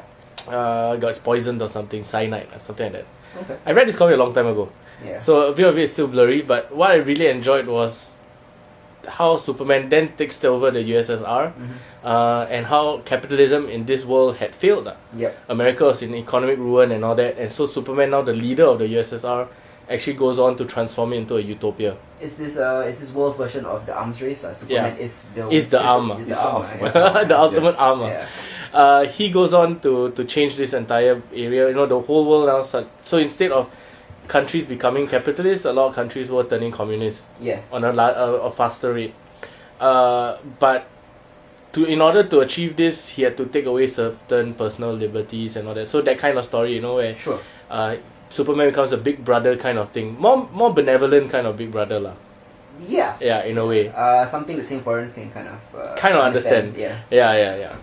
So in the end, why this intrigued me was just the fact that the world would have been so different lah. I mean, the DC world would have been so different. Different lah, with just the location of where Superman was born lah. Correct. And one of the most interesting things exactly with Elseworlds is that a lot of Elseworlds is basically just an interesting location. But this actually has something deep to say about. It does. Yeah. About what this new location can bring. Yeah, exactly. So because of Superman's intervention, of him being there, you know, he changes the outlook of the entire USSR. Communism is thriving, though, you know, in the back scenes, the politics at the back, not so much lah. Yeah. Luthor is his main foil as usual. Sure. Luthor is in America, and he's the one that's going to save America lah. Yeah. He creates Bizarro, or Superman 2, he calls it. Yeah. And they have this massive fight and all that, and Superman 2 sacrifices his life to ensure that some place in America doesn't get nuked, you know, that kind of thing. Sure. Then Brainiac comes in. So there's a lot of these like characters who are helping Luthor. Brainiac became like he was at first helping Superman, trying to create this trying to invade America or something like that. And Superman they didn't realize that he was being manipulated lah. There's Wonder Woman who plays a love interest, but Superman doesn't realize, just thinks that she's a comrade, that kind of thing. Friend zone. Yeah, friend zone lah. Yeah. And we Comrade get zone. Yeah, comrade That's zone. what you would say In the USSR. USSR. But the more interesting conflict I thought was when he fought Batman. Yeah. Yeah, so Batman, his parents got killed. I mean, obviously. He wouldn't be Batman if his parents never died. His parents got killed, and Batman blames it on Superman lah, for not being there to save his parents or something like that. Again, another variation of Superman not being able to be everywhere. Exactly. Yeah. So he goes on to this, and he sees Superman for the danger that he is lah. That as the real Batman, I mean, the main universe also sees it, right? Yeah, to me, this whole storyline with Batman here is just a more poetic version of what Zack Snyder was trying to do. Yeah. Yeah. So yeah, the whole idea of why this story intrigued me. I mean, I don't want to go into like the details of it. Although, I mean, we shouldn't spoil the ending because it's one of the craziest time loop stories I've ever seen. Yeah, but you just have to catch it. Yeah. So the last part is like mind blowing. Like when you realize, Mind blowing. What, all this time? Yes, it's a bit of a 12 Monkeys kind of reveal. Yeah, it is. But it was just that how even in a different system or a different political idea, Superman still represents hope. Yes. Still has his inherent goodness. Yeah. Even though this one is a bit skewed, a bit different. Yeah. He still has the love of humanity as his priority. What I love is like regardless of ideology or religion or the values that he's been raised with, Superman will always be good. Yeah. He will always be good. It's like he's a humanist character, correct. not an ideological idea. Yeah. So yeah, it's an intriguing premise definitely. The artwork really helped. Like it had really great artwork. I think by Dave Johnson and Killian Plunkett. Yeah. And how they just fuse all of this, or how they made this tapestry of this new world in this like 3-volume comic, I think. Nice. It's mad lah. Like I just fell in love with it when I started reading it lah. Awesome. Yeah, and plus that you get to see historical figures. I'm a political science graduate, so this kind of like it's one of my loves lah. So to see like JFK, Eisenhower, and all that, and how like a bit of revisionist history. Yeah, revisionist is the alternate history kind of thing going on. So yeah, in the end, I felt that it's a good twist to the Superman mythology. It made it really interesting because I could see a bit of like Watchmen in it. Yes. You could see like influences from like Alan Moore in the story and in the art itself. Alan Moore himself has written a lot of good Superman stories. There we go. But at the heart, it's still a Superman story. It's still Superman trying to do his best and trying to be the hope that the world needs, that kind of thing. Yes. Yeah. Yes. Perfect. But please read this because of the spoiler, the ending. Because of the spoiler. The spoiler ending. Fantastic stuff. I mean, that's all we have to say about Superman's 80th anniversary at the moment. Brian Michael Bendis famously is going to be taking over Superman and Action Comics going forward. A huge coup for DC. He's always been a Marvel guy. So that's fantastic. Let's move on to a little segment I like to call Quick Hits. Quick Hits! Where I quickly run through some of the genre fiction, some of the best, worst, and mediocre of this month that maybe either of you haven't seen, or maybe you have, you can chip in. Yeah. And I thought, what better time to bring up Krypton? Yeah. Oh god. Krypton. You started watching it? Yes. Krypton is a new series on a channel called Sci-Fi. It takes place on the aforementioned planet approximately 200 years before the birth of Kal-El and the eventual destruction of the planet. It kind of focuses on his grandfather Sek-El, who receives a mysterious warning from an Earthman called Adam Strange. Someone is attempting to change the course of history to make sure Superman never exists. And that someone is somehow connected to Brainiac. Brainiac is traveling the galaxies and the universe, kind of collecting cities as he's known to do. And Kendall City is next. Okay. Yeah. So basically, this person is kind of manipulating events so that he collects Kendall City and Superman is never born. Oh wow. And it's a race against time to ensure the future of Superman and the future of civilization, their own civilization. Yeah. So I went into Krypton a bit apprehensive because DC prequels like say Gotham or Smallville, they basically just name their show after a location and then just say that this is a show. So I was very ready not to like it. But right, upon watching the pilot, right, it's actually quite fantastic. Yeah. The pilot is amazing. Okay. I'm not gonna say the show is great. Yeah. It's just the pilot. Okay. But the pilot has incredible. Its world building is quite incredible. Okay. Okay. I was so into it. Admittedly, I'm just gonna warn again. It might be a shit show in the end. But for now, it's good. But the pilot was quite good. Well, Okay. we'll give it a chance. We'll give it a shot. Yeah. I was pleasantly surprised. They did a good job of getting me hooked. The shadow of Superman looms large, obviously, but it isn't his story at all. It's about a planet, its politics, its culture, its people, and that's what really hooked me onto it. The expansion of Kryptonian society is fantastic because we've only ever seen the elites of the military or the science guild before. Yep. But what about the poor people or the working class or the ones that work in the factories?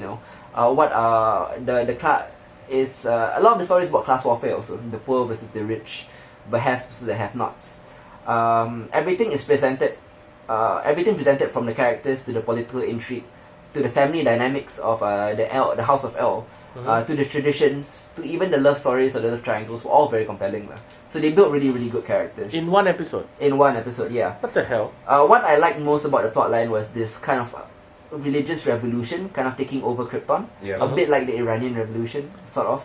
There's kind of extremist Rao followers who kind of took over everything and discarded science.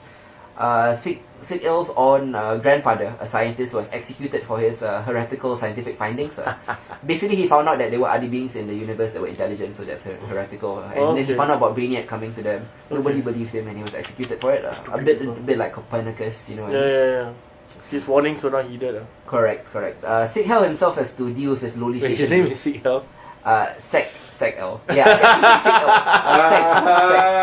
I was like, Sig-Il? Yeah, that's a different Elseworld story. But it is a bit of a fascist militaristic society that is quite reminiscent of Nazi Germany, to be honest. Yeah, okay. But anyways, Seg-Il has to cope with his lowly station in life because House of L is stripped of his rank and power after his grandfather was executed. And then at the end of the pilot, even his own parents, his mother and father, were executed in front of him. Okay. So that gives a lot of narrative drive to the show.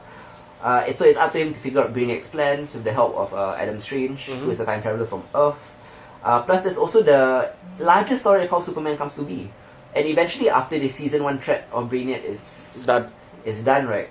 I mean, the larger story is Seg-Il knowing what's going to happen to his planet, has to let it happen for the good of the galaxy, for Superman to be born. You know, and it's kind of a tough pill to swallow for this character, although we only meet him as a teen at this moment. Plus, intriguingly, his girlfriend in pilot, played by Georgina... Shit, I forgot her name. It's okay. But she's the girl from Hang the DJ. Okay. Black Mirror episode. Right. And she also plays Barbara from an Electric Dreams episode called Impossible Planet. So she's like pretty much sci-fi anthology royalty. Yeah. This particular girl. She plays his girlfriend. Who intriguingly has the surname Zod, so that's probably going to be complicated. Damn. Complicated maximum. Yes. So it's all very intriguing. I'm going to give the show a chance. The pilot was a strong 8 out of 10, but the show itself might falter afterwards. We'll see what they do with it lah. Let's move on to a show called Counterpart. This one. What's this about? This is my favorite show of I would say 2018. Or at least my favorite genre show of 2018. Let's just say, this is a spycraft show. Okay. It's wonderfully enigmatic. It's a Kafkaesque espionage thriller that evokes the Cold War, but with very different stakes. It's a spy drama about diplomatic relations between alternate universes. Wait, what? Yeah. So How far into it is it? The first season will wrap up next week with the finale, but I've seen most of the first season. I want to watch this now. And I love it. So what happens is 30-something years ago, there was an unexplained incident that led our universe to being duplicated. So everything before that happened, both universes has the same history.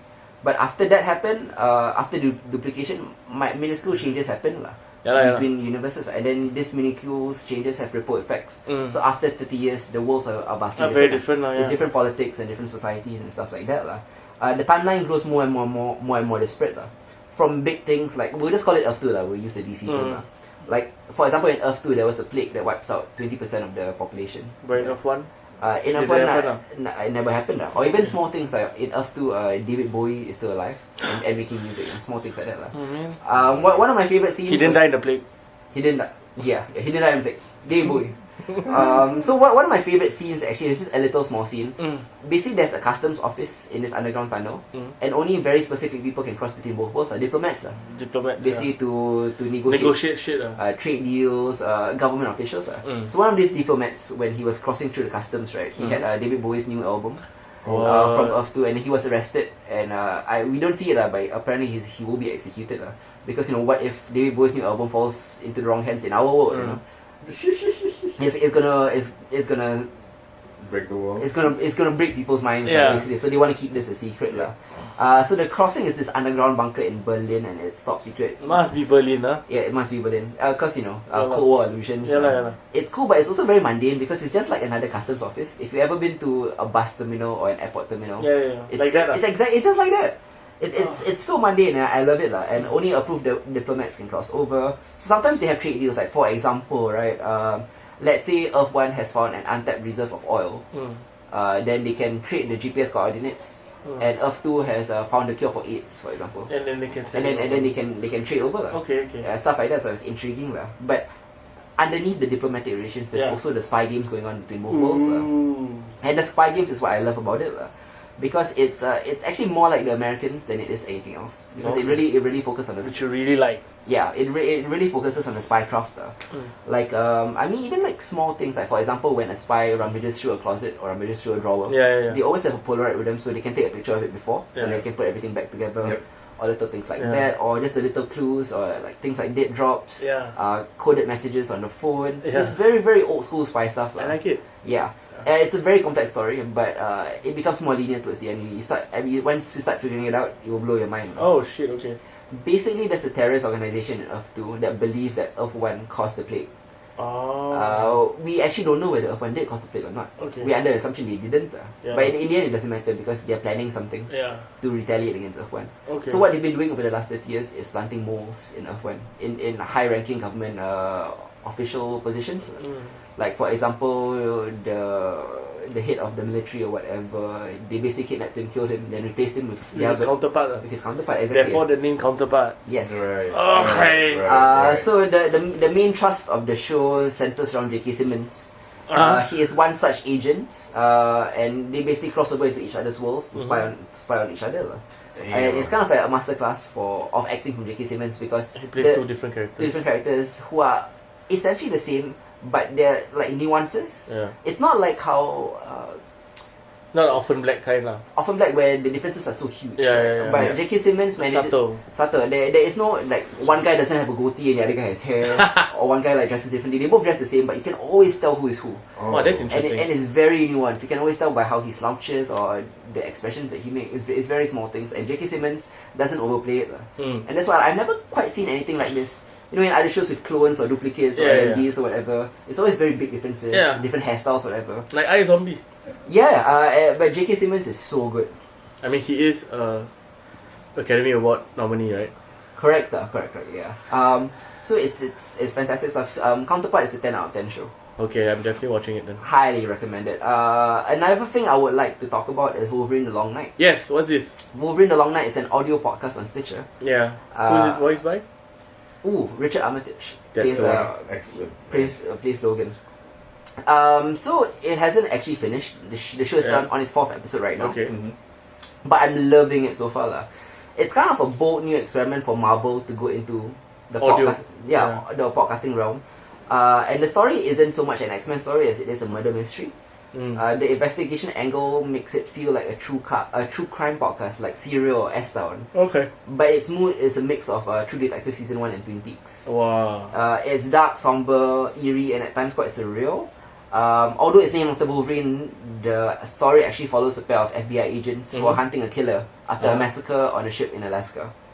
The clues and circumstantial evidence point to Logan, obviously. Why? He's the prime suspect, and he's like the new guy in town. He's feral, he's weird, he's aggressive. So I mean, people tend to suspect him, but at the same time, there's more at play here. There's a lot more at play. Wolverine only comes into the story through second-hand accounts, so through interviews. Basically, I interviewed this witness, I interviewed... And then they talk about Wolverine. They talk about Wolverine, and that's how he comes in. Okay. So it's only that or flashbacks, and as the agents go around town questioning people. So the investigation kind of leads the agents to uncover a lot of interesting things about this town, like its dark underbelly. Like there's a night worshipping cult hiding out in the woods. Do they have something to do with it? Do they not? So they're trying to figure that out. There's also a powerful fishing family who with shady secrets that they're trying to find out. Small town police corruption. And I really like how they do non-linear narratives also. It's very difficult because, for example, the two FBI agents are assigned a local liaison, a small town cop, to follow them around. But then in one of the episodes, the small town cop is relating to their boss who may be corrupt and trying to cover something up. So the whole episode is about the small town cop telling what happened in the first two episodes. But then at the end, as the audio begins to crackle, you start to realize that the FBI agents were actually bugging him, and they're listening to his conversation. Oh shit! Yeah. And then at the end of the episode, them discussing how do they play this. Oh, that's so cool. Yeah. In large part, The Long Night is kind of a classically constructed radio drama. It's elevated by excellent sound design. It's very, very immersive. It really makes you feel like you're in the woods, or you're in a car, or you're in a hotel room. There's just like little things like that. Like for example, if you're in a hotel, you can hear the ice machine outside. And stuff. It really puts you in that frame of mind. Okay. But you can't be doing anything else while you're watching this because you need to let the imagery and the words and the vocabulary like go into it. So you can't be like I don't know, doing your you can do stuff like doing your laundry or stuff like that, mindless stuff. But you can't be checking Facebook or anything. Okay. So basically, just like if you have a long bus ride, this should be it. Is it on Spotify? It's on Stitcher. Oh, Stitcher. Yeah. It really leans it leans deftly into natural atmospherics, kind of like like letting the wind and the wilderness do a good deal of scene setting, shall we say? Okay. Plus, it's a supremely competent direction by Brandon Baker and Chloe Prasinos. Really puts you in the location without seeing it. Okay. All three of us, we didn't grow up in an era of radio dramas, but I'm starting to appreciate how difficult it is to construct something that is immersive. With just sound. Exactly. The scenes move breezily, the listeners are kept effectively grounded, and the action is excellently communicated with good vocabulary. Okay. All that I want in a radio drama. This is a 8 out of 10 for me. Nice. We'll definitely catch it. Yes. The next thing I want to talk about is actually the last thing on Quick Hits is a zombie movie called The Cured. This is intriguing because it's a political thriller, more of a political allegory than a zombie movie. Okay. Like all good zombie movies, well, at least like the ones that I've seen, like the Romero stuff, they deal with politics allegorically. But The Cured chooses to tackle its issues directly. It's set in Ireland, and this is David Friend's directorial debut. It deals with the reintegration of cured zombies into society. After this is post-apocalyptic, after the outbreak already, so somebody's developed a cure. So it's basically like truth and reconciliation for the undead. Like after what happened with truth and reconciliation for those who don't know is what happened in South Africa after apartheid. But it's also reminiscent of the IRA paranoia during the Troubles because it's set in Ireland. Okay. So the ex-zombies are treated with fear and suspicion. They face discrimination in the workplace. They're abused in the streets. But with good reason, because the uninfected survivors have traumatic memories of this shit. Yeah, they have vivid experiences of these people literally eating their friends and family. So I mean, they have every reason to fear them. But at the same time, but the worst of all, the cured actually retain their memories as zombies. God. So they remember all the shit they did. So it leaves them the guilt, shame, and trauma of it. Their life sucks, man. Yeah. But the fear and suspicion on both sides, it leads to resentment. And resentment like that leads to radicalization. So the idea of this story is actually a terrorist story. It's about zombies trying to strike back, fighting for their rights in a post-zombie world. I kind of like this now. Post-zombie world. The film's ideas are incredibly smart. The mood is like nervy and tense, more like a political thriller than a zombie movie. And the acting is top-notch. Ellen Page in particular is quite remarkable. Oh, she and zombies always go together. Yeah. But other zombie movies she been in? Not movie but Last of Us. Oh, right, yeah. But unfortunately, The Cured does falter because it values concepts over character. Like, it talks a lot about the treatment of refugees, immigration, rehabilitation versus punishment, and the cyclical problem of radicalization and discrimination. It's kind of a chicken and egg thing. They're radicalized because they're discriminated against, but once they turn radicals, they'll be discriminated against even more. So no matter what, it's a vicious cycle of unending violence. Correct. It's very grounded in the real world like that. But its characters are just kind of mouthpieces for ideas, and they're undeveloped as characters in general. That's the issue. That's the issue. Because at the end of it, it turns into a zombie movie. Oh.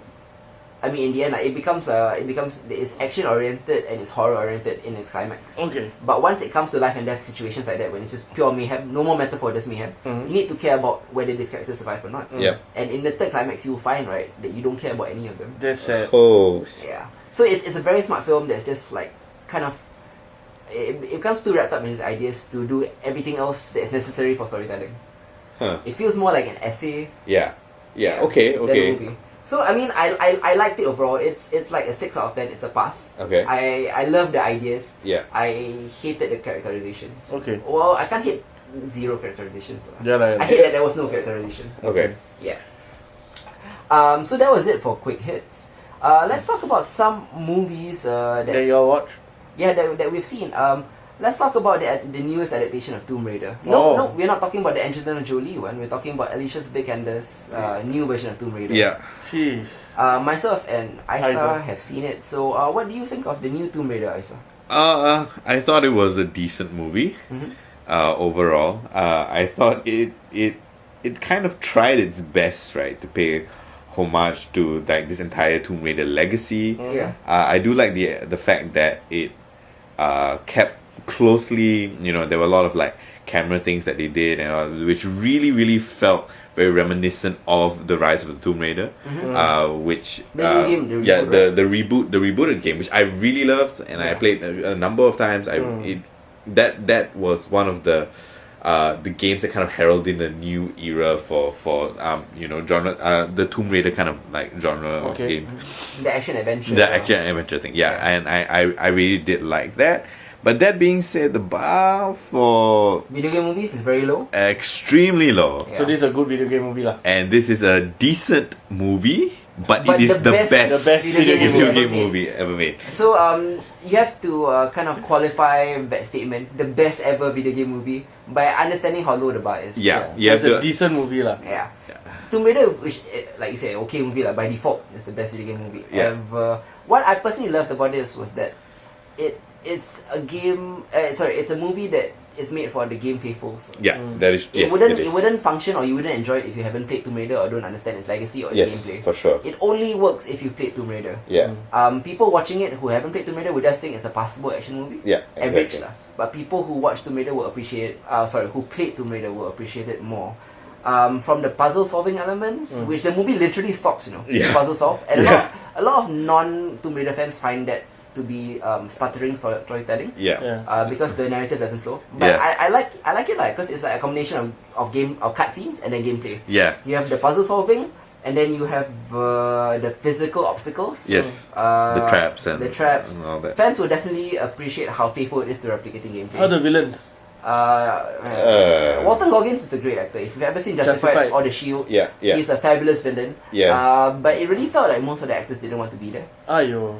How's Vikander as Lara Croft? Vikander had her moments. There are a few moments where she really did she acted the shit out of it, actually. She's the only one that felt that she took the material seriously. Everyone else was there for a paycheck. Fucking Manalti from The Wire was there as well. Dominic something.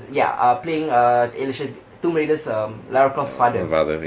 He really phoned it in. Oh man. Like all the other serious actors like Walton Goggins and Manalti from The Wire were just phoning it in. Alicia Vikander took it seriously. She took it seriously. She had her moments. I mean, I thought the pacing was okay. I thought it was short. At least it was short. It was short. 1.5. Yeah. Oh, that's a good time. Like on the dot, actually. I mean, if you've played Tomb Raider, and Dominic especially West. Sorry. Dominic West, yes. Go ahead. If you've played Tomb Raider, especially Rise of the Tomb Raider, I not highly recommend. I recommend you watching the movie. Just it just adds to kind of like the whole legacy of what Tomb Raider has been over the years, right? Definitely better than the Angelina Jolie one, which I felt overstretched in that it tried to cater to a mainstream audience that had no knowledge of the game. That's true. Right, so this one And then- kind of leans in. Correct. The Angelina Jolie movies filled both sides. Yes, exactly. Because it was trying to be too broad. Yep. This one will at least please the gamers. Yes. At least it will please the hardcores.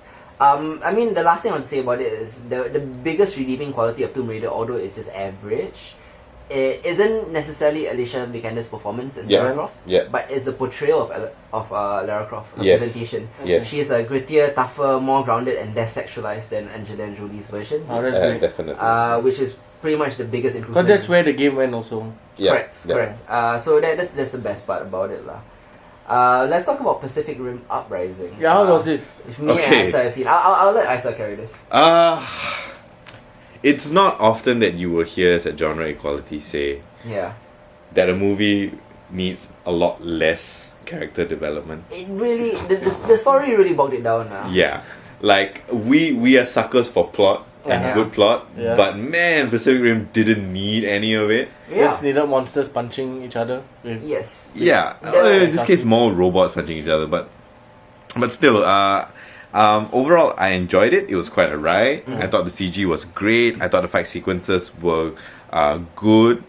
Hits, you made a I felt observation. I felt like the best part of the magic to me of Guillermo del Toro's version was that during the fight scenes, it felt realistic. There was a weight to the punches, a weight to the action sequences. Where this one, it felt like it was just toys. There was an airiness to the action. It didn't feel. I don't know if it was the fault of the sound design or whether like the collateral damage didn't feel as substantial, or maybe the fact that there was so much collateral damage. The first one they were fighting in the sea and in abandoned places. Where this one you were just like there was this It was throwaway like in the city I saw. in Tokyo. So there was this throwaway line where the kaijus come to Tokyo, and then the command center said, "Okay, Tokyo has been evacuated like in 2 minutes." A city of A millions, city of like you know. 60 million people. And then it's that's cool, man. Just like rip shit apart. Yeah. Like no, No, that's not how it works. Yeah, but at least they tried to assuage us like okay. So the plot hole covered lah. Yeah, covered lah. Yeah. But because this guy mentioned Tokyo has been evacuated. Yeah, but I mean, like, it could very well be that there's just so much sheer destruction, right? That there is no weight to every action. Like for the first movie, this weight is all about skill, and this one the skill is maxed out immediately. Yeah, immediately, and so there's very little context, right, for what they're doing. Love the kaiju designs. Yes, I wanted to say that the kaiju designs are much more detailed than the first one. I was kind of disappointed with the first one. Like the level 5 kaiju was just like Yeah, that's a level 5. Yeah. Damn. So this time around I thought that was a lot better. Okay. And how about the back suits? I actually did quite like the tech. The tech was very impressive. I mean, there was some like obviously tier 2 designs. But man, Saber Athena favorite. It to me also stands out that although I like Stephen the Knight as a writer, director, or showrunner, he made his bones on TV, and there were a lot of parts of Pacific Rim Uprising that felt like TV. Yeah. Specifically its climax, which ended too abruptly. It felt like a third act of a 42-minute TV show rather than a movie. So if they wanted to make Pacific Rim Uprising into a TV series, the budget would be a bit much. Yeah, I know. Yeah, But animated though. Animated would. I would watch that. Yeah. I would watch that. Because it feels like maybe we can afford some space for characters. Because I feel like Pacific Rim is that kind of like perfect for a animation series. The magic of Pacific Rim 1, Guillermo del Toro's one, was that it was a Saturday morning cartoon. Yeah. And it made no bones about it. Like, this is a cartoon, let's watch a cartoon. Yeah. The problem with Pacific Rim Uprising was that they actually tried to integrate a story and a surprisingly convoluted plot. Yeah. Like there were a lot of details to the plot, and a lot of the first 40 minutes of it was plot driven. Wow. And I was like, where the robots? Yeah, no, I mean initially I was like, oh, okay, interesting. Wait, are you trying to develop a character arc? Who needs this? Nope. Let's get to the punching. Yeah. So That's the point of the movie. Yeah, it's the first time I've ever rebelled against, oh my god, you're developing a character arc. No. This is not what made made the first movie magical. I think there was this point in time where the major plot twist of the movie comes out, right? Yeah. And Heath and I look at each other and we're just like, oh my god. Yeah. Just get to the I did kind of enjoy that they subverted expectations, and then Yeah. the villain of Pacific Rim Uprising was a human Yeah. rather than a kaiju. Okay, yeah. So at least it's a bit different, like it differentiates itself that way. I mean, I saw the trailer. There were like robots fighting robots. Correct. It was basically some of the systems have been taken over lah. So Like the virus. something, Kind of. if you are planning to watch Pacific Rim Uprising, the spoiler that we're talking about is Yeah. a bit too major to review. Yeah, so Okay. we're gonna kind of skip that, and in any case, like not important to kind of like what we want to say. Is it recommended? It's a 6 out of 10 for me. Yeah, Okay, So it's a pass. yeah, it is a 6 out of 10 for me. I mean, like if you love mechs and you love kaiju, then watch it. You Okay. know, just for the visual appeal of it. Yeah. Uh, I will say though that he has a lot of better acting and dialogue than the first movie. yes. John Boyega is heads over heels better than Charlie Hunnam. I love Charlie Hunnam. I mean, No, but he's not. Yeah, I get it. yeah, John Boyega is just more charismatic. He is lah. It's just a bit weird that Pentecost, I guess Idris Elba, Yeah. never once in the first movie mentioned he Mentioned had his a son. Yeah. Adult son. Yeah, he adopted, the fucking Asian child. Yeah, he and then did. he had this other a literal black kid, that he just never acknowledged at all. Yeah. I think he's He trying was to an absent black father. dude. I think he was trying to run away from the checks, Oh Yeah. my god. from the child support. Yeah. He went to another fucking dimension to run away from the child support. Oh my god, he's an absent black father. Yes. Yeah. You will cancel the apocalypse to avoid child support. Yeah. That was weird lah. But I think acting and dialogue It was not bad. generally better Yeah, than the first one. generally better. Okay. It was refreshing to hear Bodega in his native accent. He wasn't playing Finn, which is what I like. Yeah. He's very different Yeah, from it was Finn. very different from Finn. His English accent was strong lah. Yeah. Yeah. And I guess we've run a bit long this week, so let's wrap up with. I purposely left this to last because this is a strong disrecommend, unrecommended. This is a 3 out of 10 for me, and it is Ava DuVernay's adaptation of Madeleine L'Engle's book A Wrinkle in Time. You're a bit sad, right? I'm a bit sad. I'm a big fan of the book. I grew up reading A Wrinkle in Time. One of the first tattoos I wanted to get was from A Wrinkle in Time, but I got something else lah. So it's a book that meant a lot to me as a kid and still means a lot to me as an adult. At the same time, I'm also a big fan of Ava DuVernay. I loved Selma. I love her documentary 13. Yeah. She's one of the best young African American filmmakers out there lah. Similar in ilk to Ryan Coogler, one of those visionary directors who have been nominated for Oscars before. Yeah. And this is a very well-intentioned, good-hearted, noble movie in terms of its what it wants to do, portray diversity, its casting, stories about children overcoming obstacles and stuff like that lah. It's a very good-hearted movie lah. I admire the effort and its intentions, but it's still an incoherent mess. Yeah.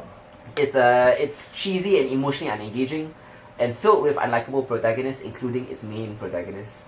It's dazzling at times. There's a sense of wonder and joy sometimes. It's translated well, but clumsily. And there are other scenes that felt that it belonged in TV lah. And I don't mean prestige TV. I mean like Lifetime channel, Oh god. Hallmark kind of overly bright. The CG is horrendous lah. And speaking of giant kaijus, Oprah appears as a giant kaiju here. She's this 1,000 foot tall god, Oprah.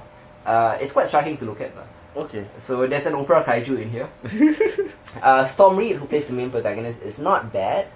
Her journey from awkwardness to self-discovery is kind of touching. But the person who plays her brother, I'm not even going to dignify this by saying her name. You're like the worst actor I've ever seen. What? Seriously? Yeah. The guy that plays the brother, I mean like the character is purposely unlikable. I understand the writing of it lah. Why is the acting that was The bad? acting is so Oh, bad. no. He shouldn't. I'm sorry. I know you're really young, like you're in your pre-teens and stuff. You may get better as you grow older lah. But as of now lah, like maybe go back to school and find something that you're really talented in. So mean. Because you really have no future in acting, bro. Okay, I have to watch this now. Because of this recommend, I'm gonna watch A Wrinkle in Time. This is a 3 out of 10. There are some redeeming factors in it, but you may want to watch it for how bad it is. Especially this particular actor I'm talking about. Storm Reid's brother, the main character's brother. Worst actor ever. Hands down. Okay. Charlie Hunnam is like Al Pacino next to him. like prime Godfather Al Pacino is Charlie Hunnam next to this kid. I'm not in the habit of like criticizing children now, but But it's not really that bad. Jesus. Okay, if he says it's that bad, I believe him. Jesus, this child. Don't Really, hate, don't hate so much. Don't hate so much. Don't hate so much. Okay, yeah, anyway, we'll be back next month. Yeah. On look for us on May the 1st. Yeah. Yes. We'll be talking about, I mean, come on, Avengers Infinity War. Yeah. I think we'll be devoting half the Half episode the to episode, yeah. Avengers Infinity Yeah. War. But there's still other things to talk about. Mhm. There's a horror movie I'm really looking forward to called A Quiet Place, which has been The one John Yes. Krasinski and Yeah. Emily Blunt. Looks really but good. it's been getting rave reviews at It some of the looks good, softwares and yeah. all the festival circuits. There's also a horror movie shot on an iPhone called Unsane by Steven Soderbergh, which has been Soderbergh, getting yeah. mixed reviews, but just because of its inventiveness, and I want to see how a movie shot on iPhone looks like on a big screen. Yep. At least a big genre movie. Yeah. I've seen stuff like that, like for indie films. Yeah. But this isn't an indie film. Yeah. This is a horror movie. So I want to watch that I too. want to see how that goes. There's also Solo, a Star Wars story. Yeah. Will it be a disaster? Will it not be? Who knows? But we have to watch it to find out. We'll watch it to find out. I'll be recapping Legends of Tomorrow and Black Lightning next month as well. too. Yep. Yeah, so we'll catch you then. Till then, I'm Hinzer. I'm Hardy. I'm Isa. Yeah, see you next month. Bye bye.